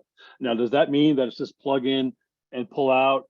You know, it's really up to the manufacturer and the end user. And so the whole idea is to reduce the cost to deploy cleaner equipment just by replacing the powertrain. So some engineering work ideally should be done prior to the actual swap out, and so it should be minimally invasive. But that doesn't mean that we're going to require that it only takes 10 minutes or 20 minutes or whatever. That swappable, the ease of swappableness is going to be up to the applicant. I'll just put it that way. So we have to define it, right? Yes, please explain in your application the process for swapping out the powertrain and how difficult that process is. The idea is you're not going to have to re-engineer the whole piece of equipment to swap out the powertrain. Right. Thank you very much. Yes, sir. Our next question comes from Scott Myers. Scott Myers, please state your name and affiliation. Scott Myers with IPPO. Earl, I have 3 questions. The first one is, if we don't get under contract, say till next summer, then what we can't charge before that, or put cost in that, I assume, but we only have a year and a half to build all the hardware before we start testing in the beginning of 26. We cannot have any charges before we're under contract. Correct. Yes. Okay, that's question number 1. Question number 2, I was looking at the solicitation while we were talking, and it talks about zero emission there, but there's no definition of zero emission in this particular solicitation. Your criteria, your grading is based upon the emissions reduction based upon NOx, PM, greenhouse gases, on all of that. Can someone who has hybrid solution that already has EPA certification for NOx and PM, if carbon intensity meet but not be, quote, only hydrogen electric or not? Well, zero emission may not be defined in the solicitation package, but zero emission is defined as for zero tailpipe emissions. And so that's what we're looking for with zero emission. Hybrid technology is eligible in several categories in the solicitation, including the modular powertrain for commercial hovercraft, port vehicles and equipment, as well as green zones projects. So it's up to you to determine how you're going to apply that. Now, Scott, I'm not sure I totally answered your question. Could you? Well, I'm saying we build 2 different types of a program, 2 different technologies. One has been RNG hybrid, renewable natural gas hybrid, and the other is hydrogen hybrid. We have a contract to do, and the one of them is available, going to be a lot available in 2 to 3 years in production. The other may be 10 years out just because of the cost of the fuel. My question is, can we demonstrate both of those, even if we're only being paid to do one in 26, 27, so that you have both of those options and understand what's the good and bad and what's the cost to getting down the road, to getting tested? Okay. Is this a locomotive project, Scott? Yes, it is. Okay, zero emission locomotive projects have to be zero emission. And Justin, maybe you can emphasize that for us. Yeah, sure. Scott, thanks for the question. The solicitation does say combustion technologies for locomotives not eligible. So for zero emission, it is tailpipe zero emission. So any conventionally defined zero emission would suffice. No criteria pollutants at any power level. And combustion technology is not eligible. I think that should cover most of the question you have. And then, okay, then we're done. Okay, Thanks, Justin. Thanks, Scott. Next question, please. The next question comes from Crystal Zorba. Hi, thank you for answering my questions. I just have two quick questions. Mhm. The first one, I read the funding opportunity. It seems to imply that the $15 million limit is on funding under the program, not project size. Can you confirm that is either correct or incorrect? Crystal, there's not a $15 million limit. There's a $50 No, million. 50, Yeah, there's a $50 million award limit from CARB and CEC. Correct. So a $75 million project that was seeking $50 million in an awarded funding would still compete under the program.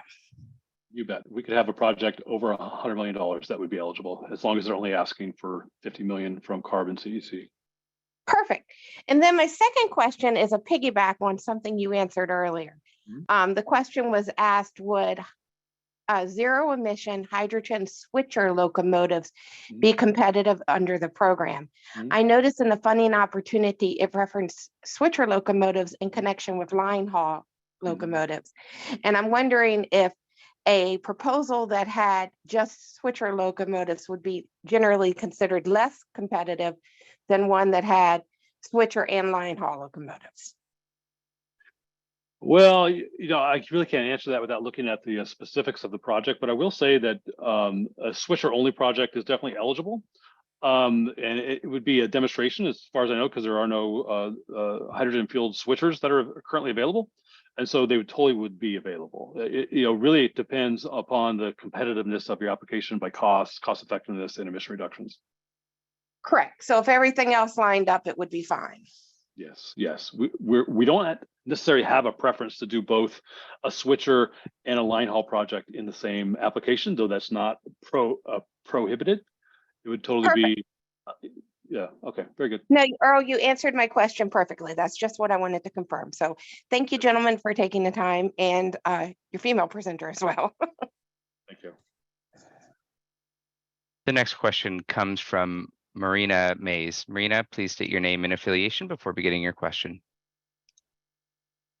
Hi, my name is Marina Mays. Can you hear me? Yes. Yeah, I'm with Monterey Bay Eco Tours. I am just clarifying that we qualify to apply.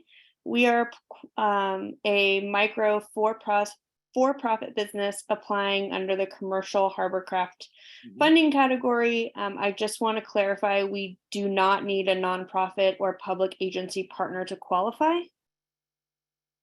Maria, you are eligible to apply. You are not an eligible applicant. You need to have an eligible applicant submit your application for you, and that is either a public agency or an eligible nonprofit.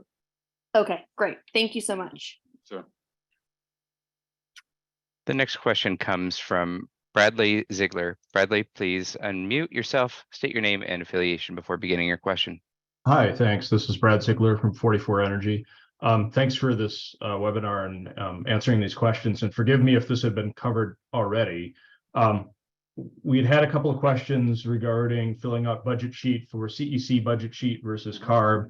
And it sounds like unless we knew upfront exactly which funding pot it would come from, we need to submit both.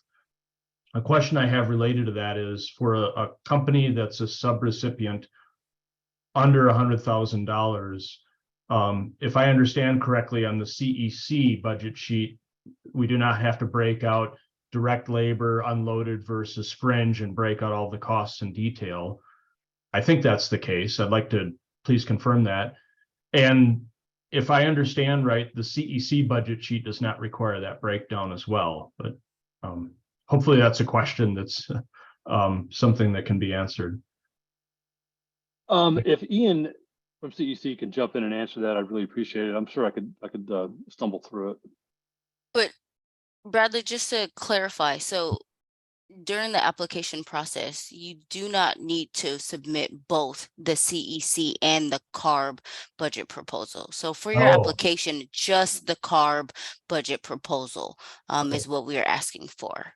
It is only after you've been selected and awarded and received a preliminary award that we would ask you to do a CEC budget proposal, assuming that your project is going to have CEC funding. Okay, that clarifies it, so that helps. I guess the follow-on question is, at least in our case, we're a small privately held company that generally we do not disclose the breakdown of unloaded labor versus the fringe benefits.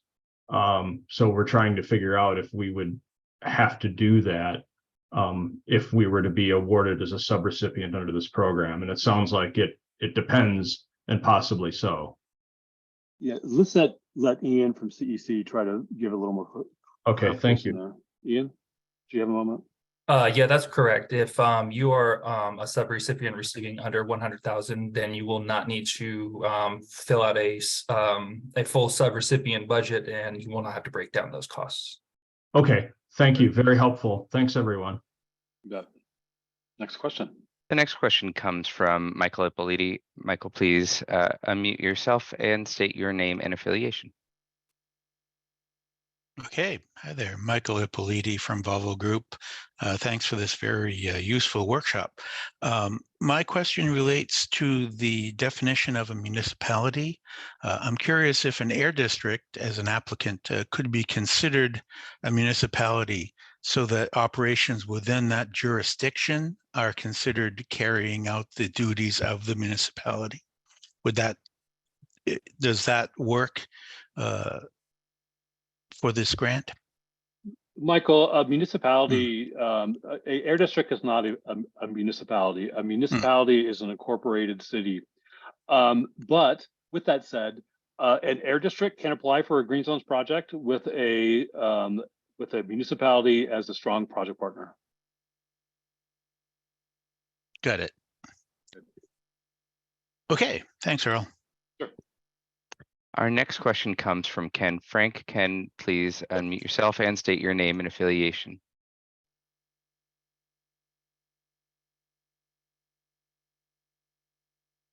Ken, okay, there we go. Can you hear me? Yeah, we can hear you. Okay. Sorry. So this is actually Scott. I'm with Sport Fishing Association of California and asking the question for Ken. I have two. As I understand it, Earl, if there was a recipient of Carl Moyer funding who used that money to acquire compliant engine upgrade, that money could count as a cash contribution for the matching part?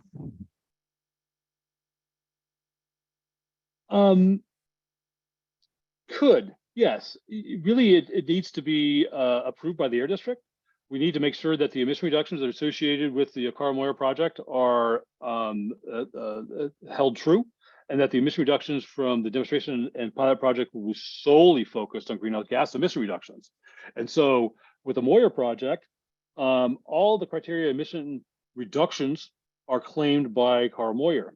And so the only emissions left for our project to claim are greenhouse gas emission reductions. And so the project must get a greenhouse gas emission reduction. The other question I have relates to the insurance, and I'm really just wondering where the requirements that are in there came from and what the risk is that's being guarded against, because particularly, for instance, commercial hovercraft, I didn't understand why electric bikes and scooters would need to be there. The crime insurance, I get it might be a good idea, but since the grant funds are all reimbursement, the work's already done. You know, I don't know why that would be a requirement from CARB's point of view. Similar for professional liability. I don't know what professional liability risks exist. And so I was just very curious about where these requirements and the amounts actually came from.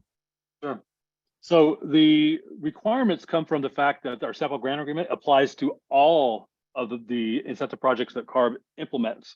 So it does, the sample grant agreement does include e-bikes because the same sample grant agreement is used for the e-bikes project.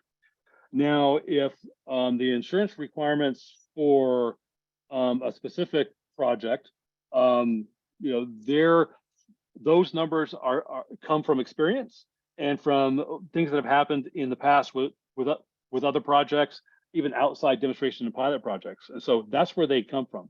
Once we get into, if a project is awarded funding and we get into the grant agreement phase, we can modify the insurance requirements as applicable to the specific project. But I would invite any applicant to include a budget item for all the insurance required, because if CARB makes the determination that this project needs to have the cyber insurance policy, then you have that funding allocated in your grant. Does that make sense, Scott? I understand it.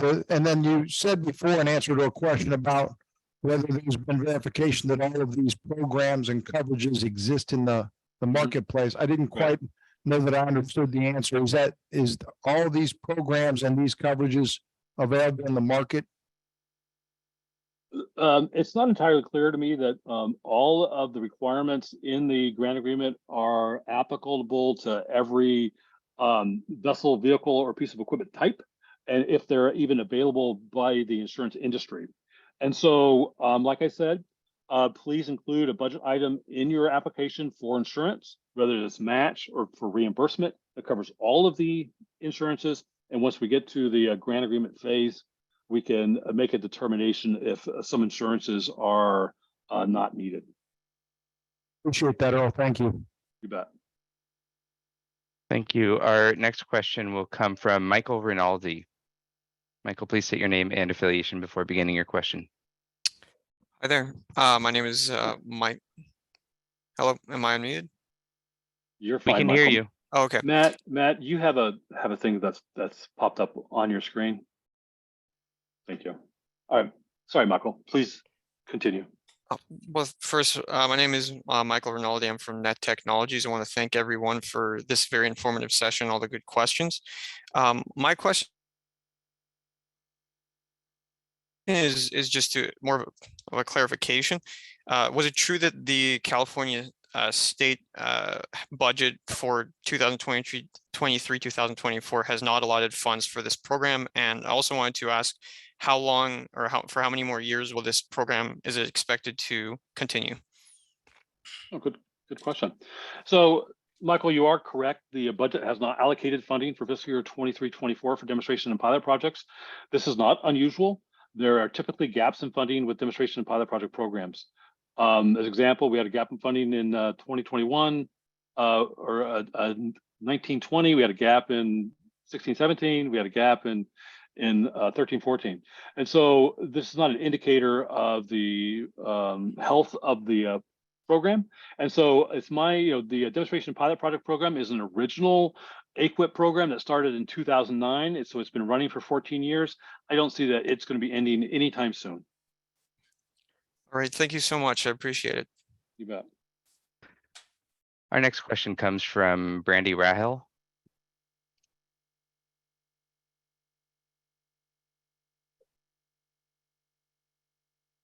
Brandy, your line is unmuted, but you may need to unmute yourself as well. Please state your name and affiliation before beginning your question.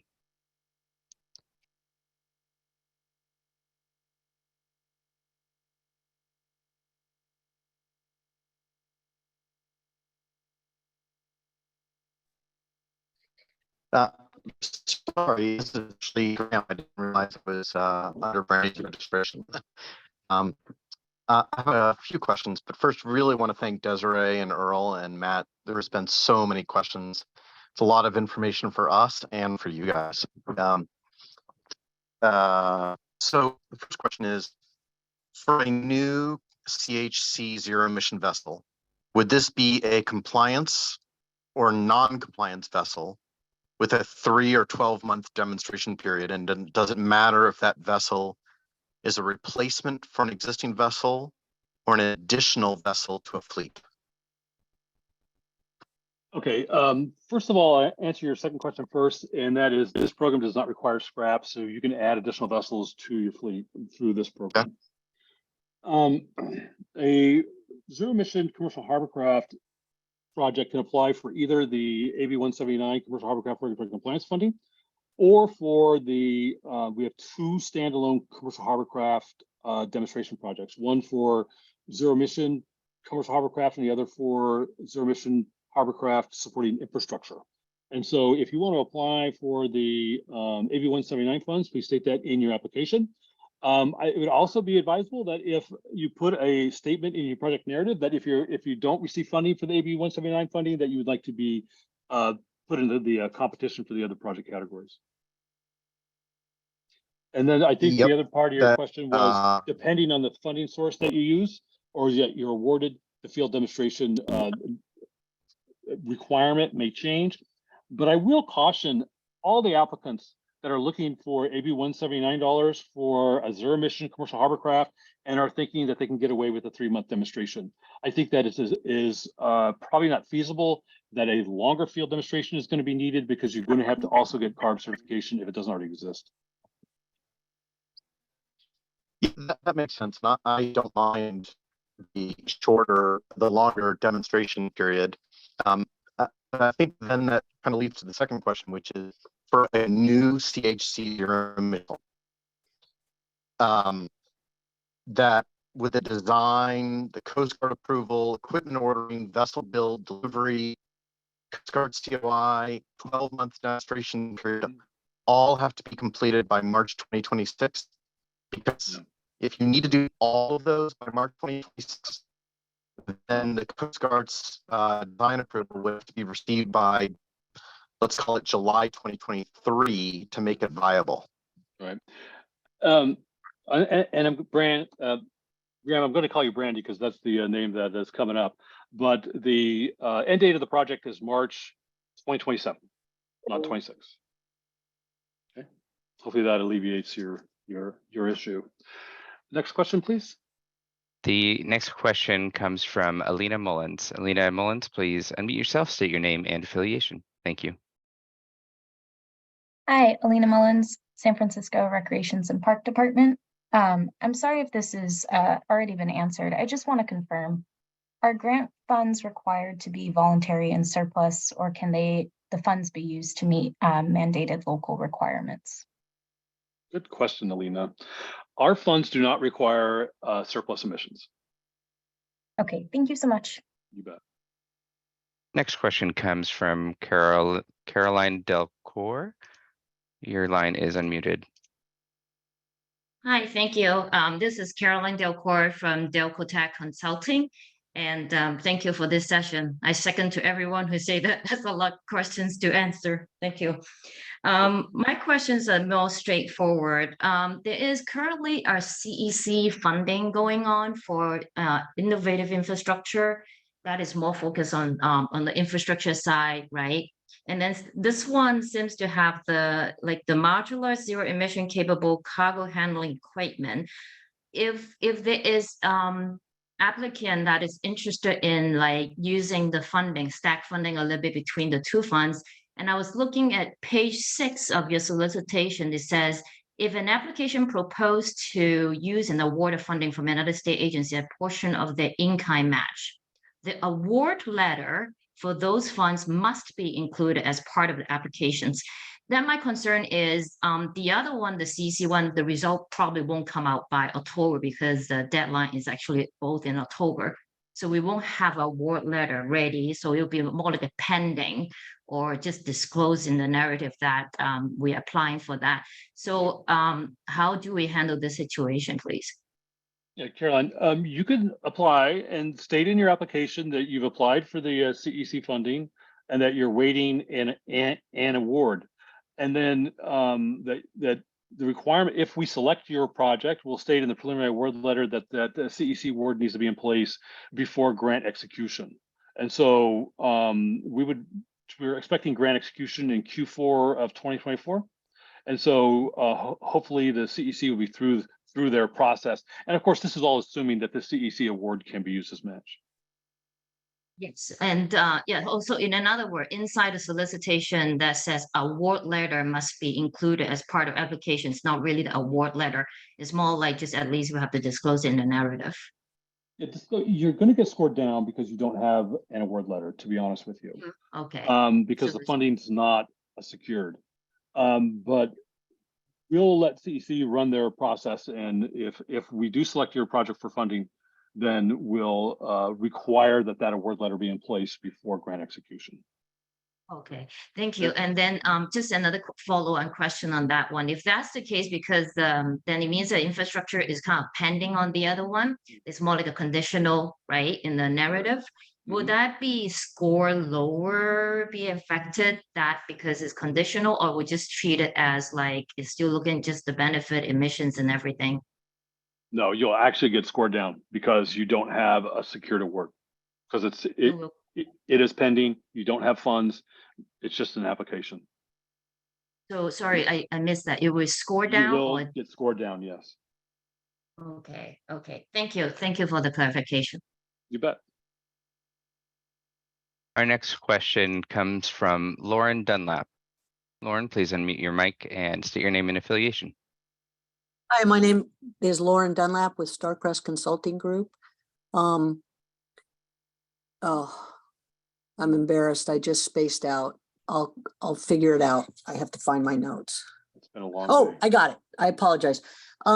Scrapping is not required, but if the project intended to maybe retire a couple of pieces of equipment and do their own self-scrapping, is there a way to account for those benefits in the emission reduction? So it's going to have an efficiency aspect because maybe one unit is going to take the place of 3 units. Is that something we can take credit for both on criteria and greenhouse gas reduction benefits? Good question, Lauren. I would definitely look back at the Q&A once we post it for the formal answer to this question, because it may change. But my feeling right now is that you could count those scrapped pieces of equipment as the baseline, and so you would have. I'm assuming this is, let's say, it's 3 pieces of equipment being replaced by 1, and so. Be sure to be very clear in the project narrative about what's happening, what the emissions profile is associated with the other equipment, what the regulatory environment is for those other pieces of equipment. If they're required to, like if it's commercial hovercraft and they have to comply with the commercial hovercraft regulation, then the emissions that are associated with those other 3 vessels in this example would not be free to be used as an emission reduction for this project. So be very careful how you apply this, and definitely look at this question once the Q&A is posted for a more concrete answer. Thank you. That's a good point. So like, as long as we applied sort of the traditional Moyer limits to project life to ensure surplus. So maybe if a marine vessel is subject to the reg in 5 years, then we wouldn't claim a long life. We would just use the surplus 5 years as an example. Right. Okay, I got you. Thank you so much. That is my feeling right now. Yeah. Okay, thank you. Our next question comes from Mark Blakely. Mark, please state your name and affiliation before beginning your question. Hi, my name is Mark Blakely. I'm with TRC. Thank you for going through this really long list of questions. Sure. My question is there a restriction on how much travel needs to be done in California? How much travel by a funded piece of equipment or vehicle? Yeah. Well, only the emission reductions associated with the piece of equipment, vessel, or vehicle can count in your application. And so, example, if you were funding, let's say, a zero emission line haul locomotive that went between Los Angeles and Chicago, that would be allowed. It would be encouraged, honestly, but only the emission reductions that take place in California can count for your cost effectiveness and your emission reduction. So there could be a penalty in the emission reduction and the cost effectiveness portion of your application.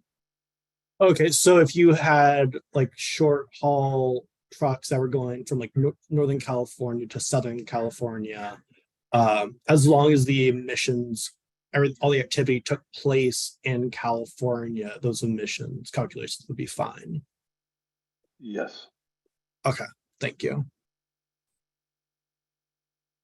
Next question. The next question comes again from Yasunari Onodera. Hi, this is Yasunari Onodera from Tsushima America Inc. again. And my question is, Oh, so sorry. sorry. Please continue, sir. Okay.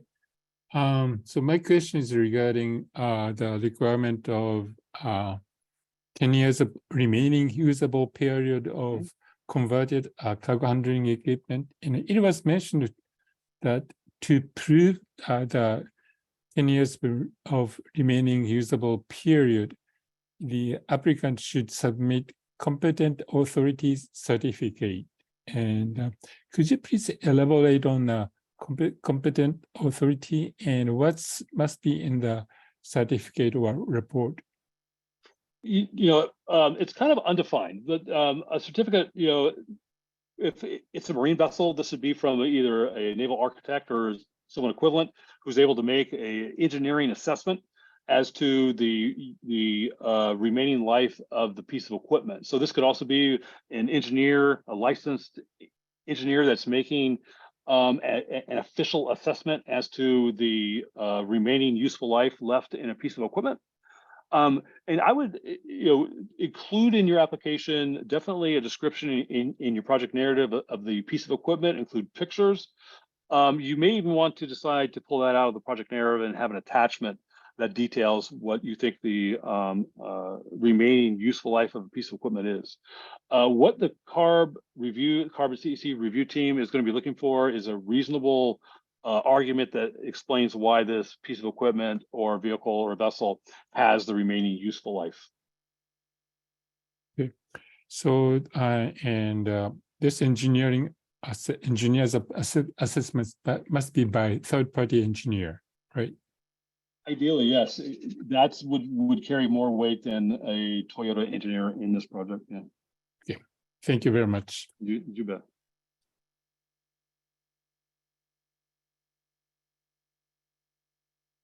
The next caller up is Mark. I've just unmuted your line. If you could state your name and affiliation.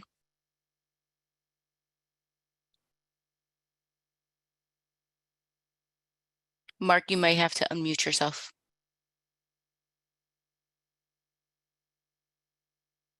Oh, no, I just didn't lower my hand for my Okay. earlier question. Sounds good. Thank you.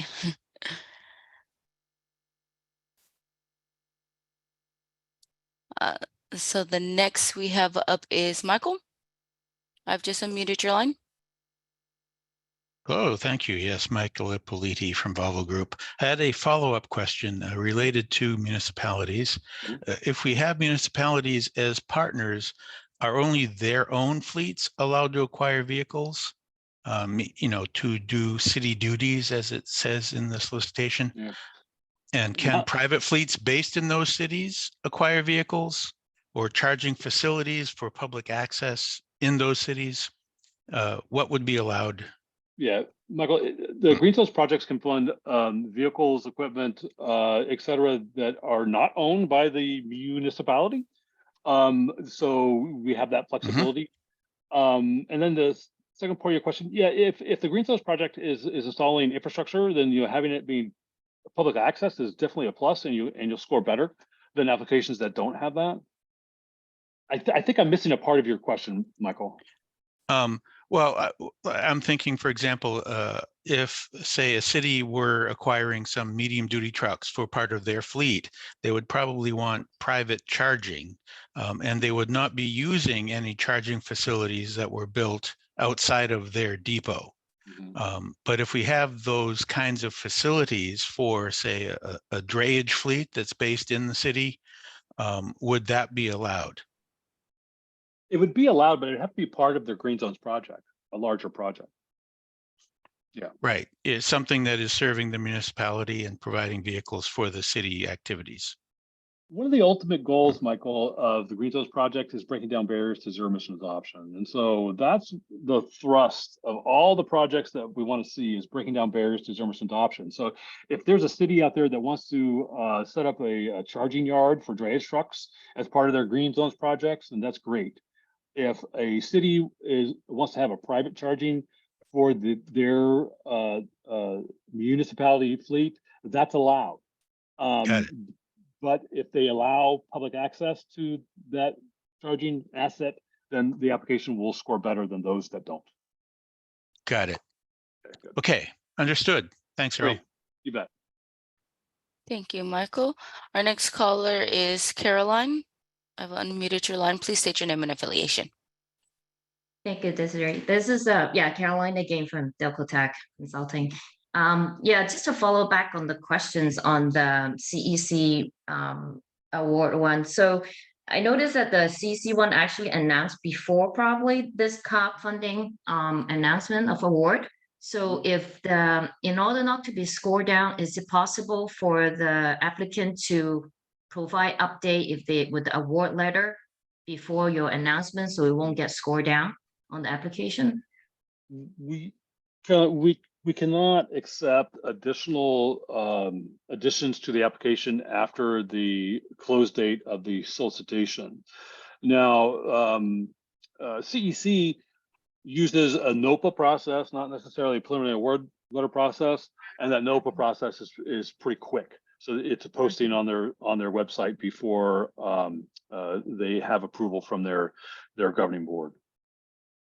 That's why if the NOPA come out, like I think the NOPA is going to be like much earlier, like the beginning of 2024. The COP is still going through the evaluation process of all applications.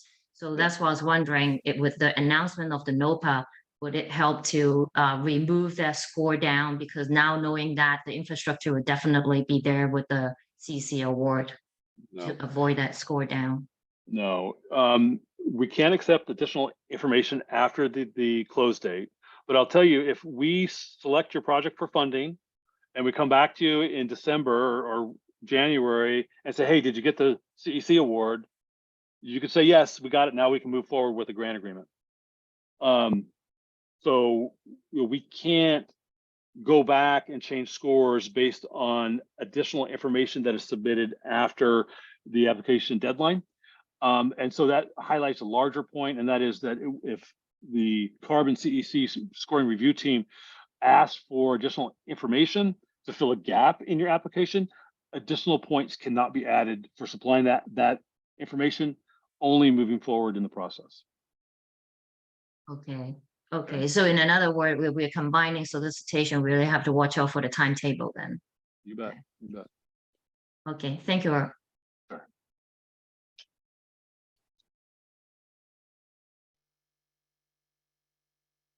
At this time, I have no more questions. Great. Let's give it a couple more minutes.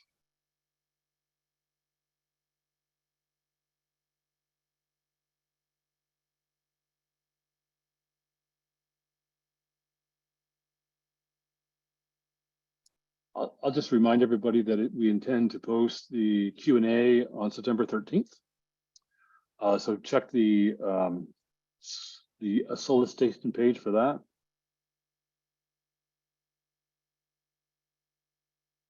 Close date is October 12th. Okay. Last call for questions, Desiree? Yes, we have one last question, it looks like. Alex, I've unmuted your line. Please state your name and affiliation.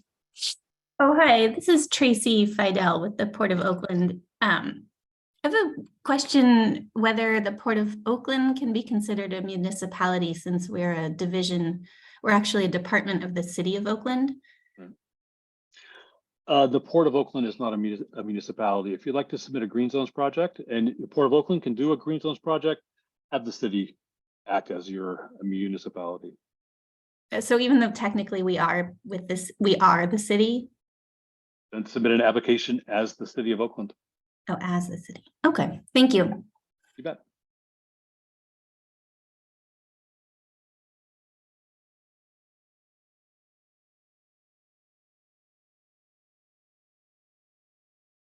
Okay, last call for questions. This is your last chance. There will be no more opportunities. Yep, we got one. Is Monterey. Your line has been unmuted. If you can state your name and affiliation. Hi, this is Monterey Gardner with Zero Avia. Can you hear me okay? Yes. Yes. So the quick question, is there any thing you can say about relative scoring of a city versus a nonprofit being the lead? There is no difference. Okay, perfect. What we would It's look just down for is to experience. cost effectiveness and the reduction in greenhouse gas and experience of hitting targets. Okay. Yep. Thank you. Sure. Next caller, we have Lauren. I'm going to unmute your line. If you could please state your name and affiliation. Hi, I'm Lauren Glardy with the Water Emergency Transportation Authority. We operate San Francisco Bay Ferry services. I'm wondering whether support staff needed for grant tracking and reporting is an eligible expense. Absolutely. Okay, great. Thank you. Next, we have Narendra. If you could please state your name and affiliation. Thank you. This is Narendra Pal. I am from Pacific Hydrogen. And my question is transit agency qualified for applying for green zone projects? Zero emission transit, the only place that it could participate is in a green zones project. Sorry? The only place that a zero emission transit bus can participate in this opportunity is as a green zones project. Okay. So yes, okay, thank you. Sure.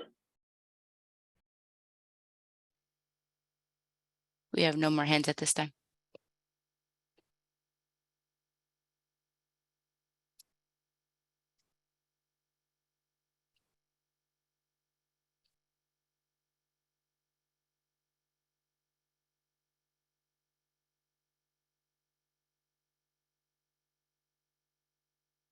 Last call for questions.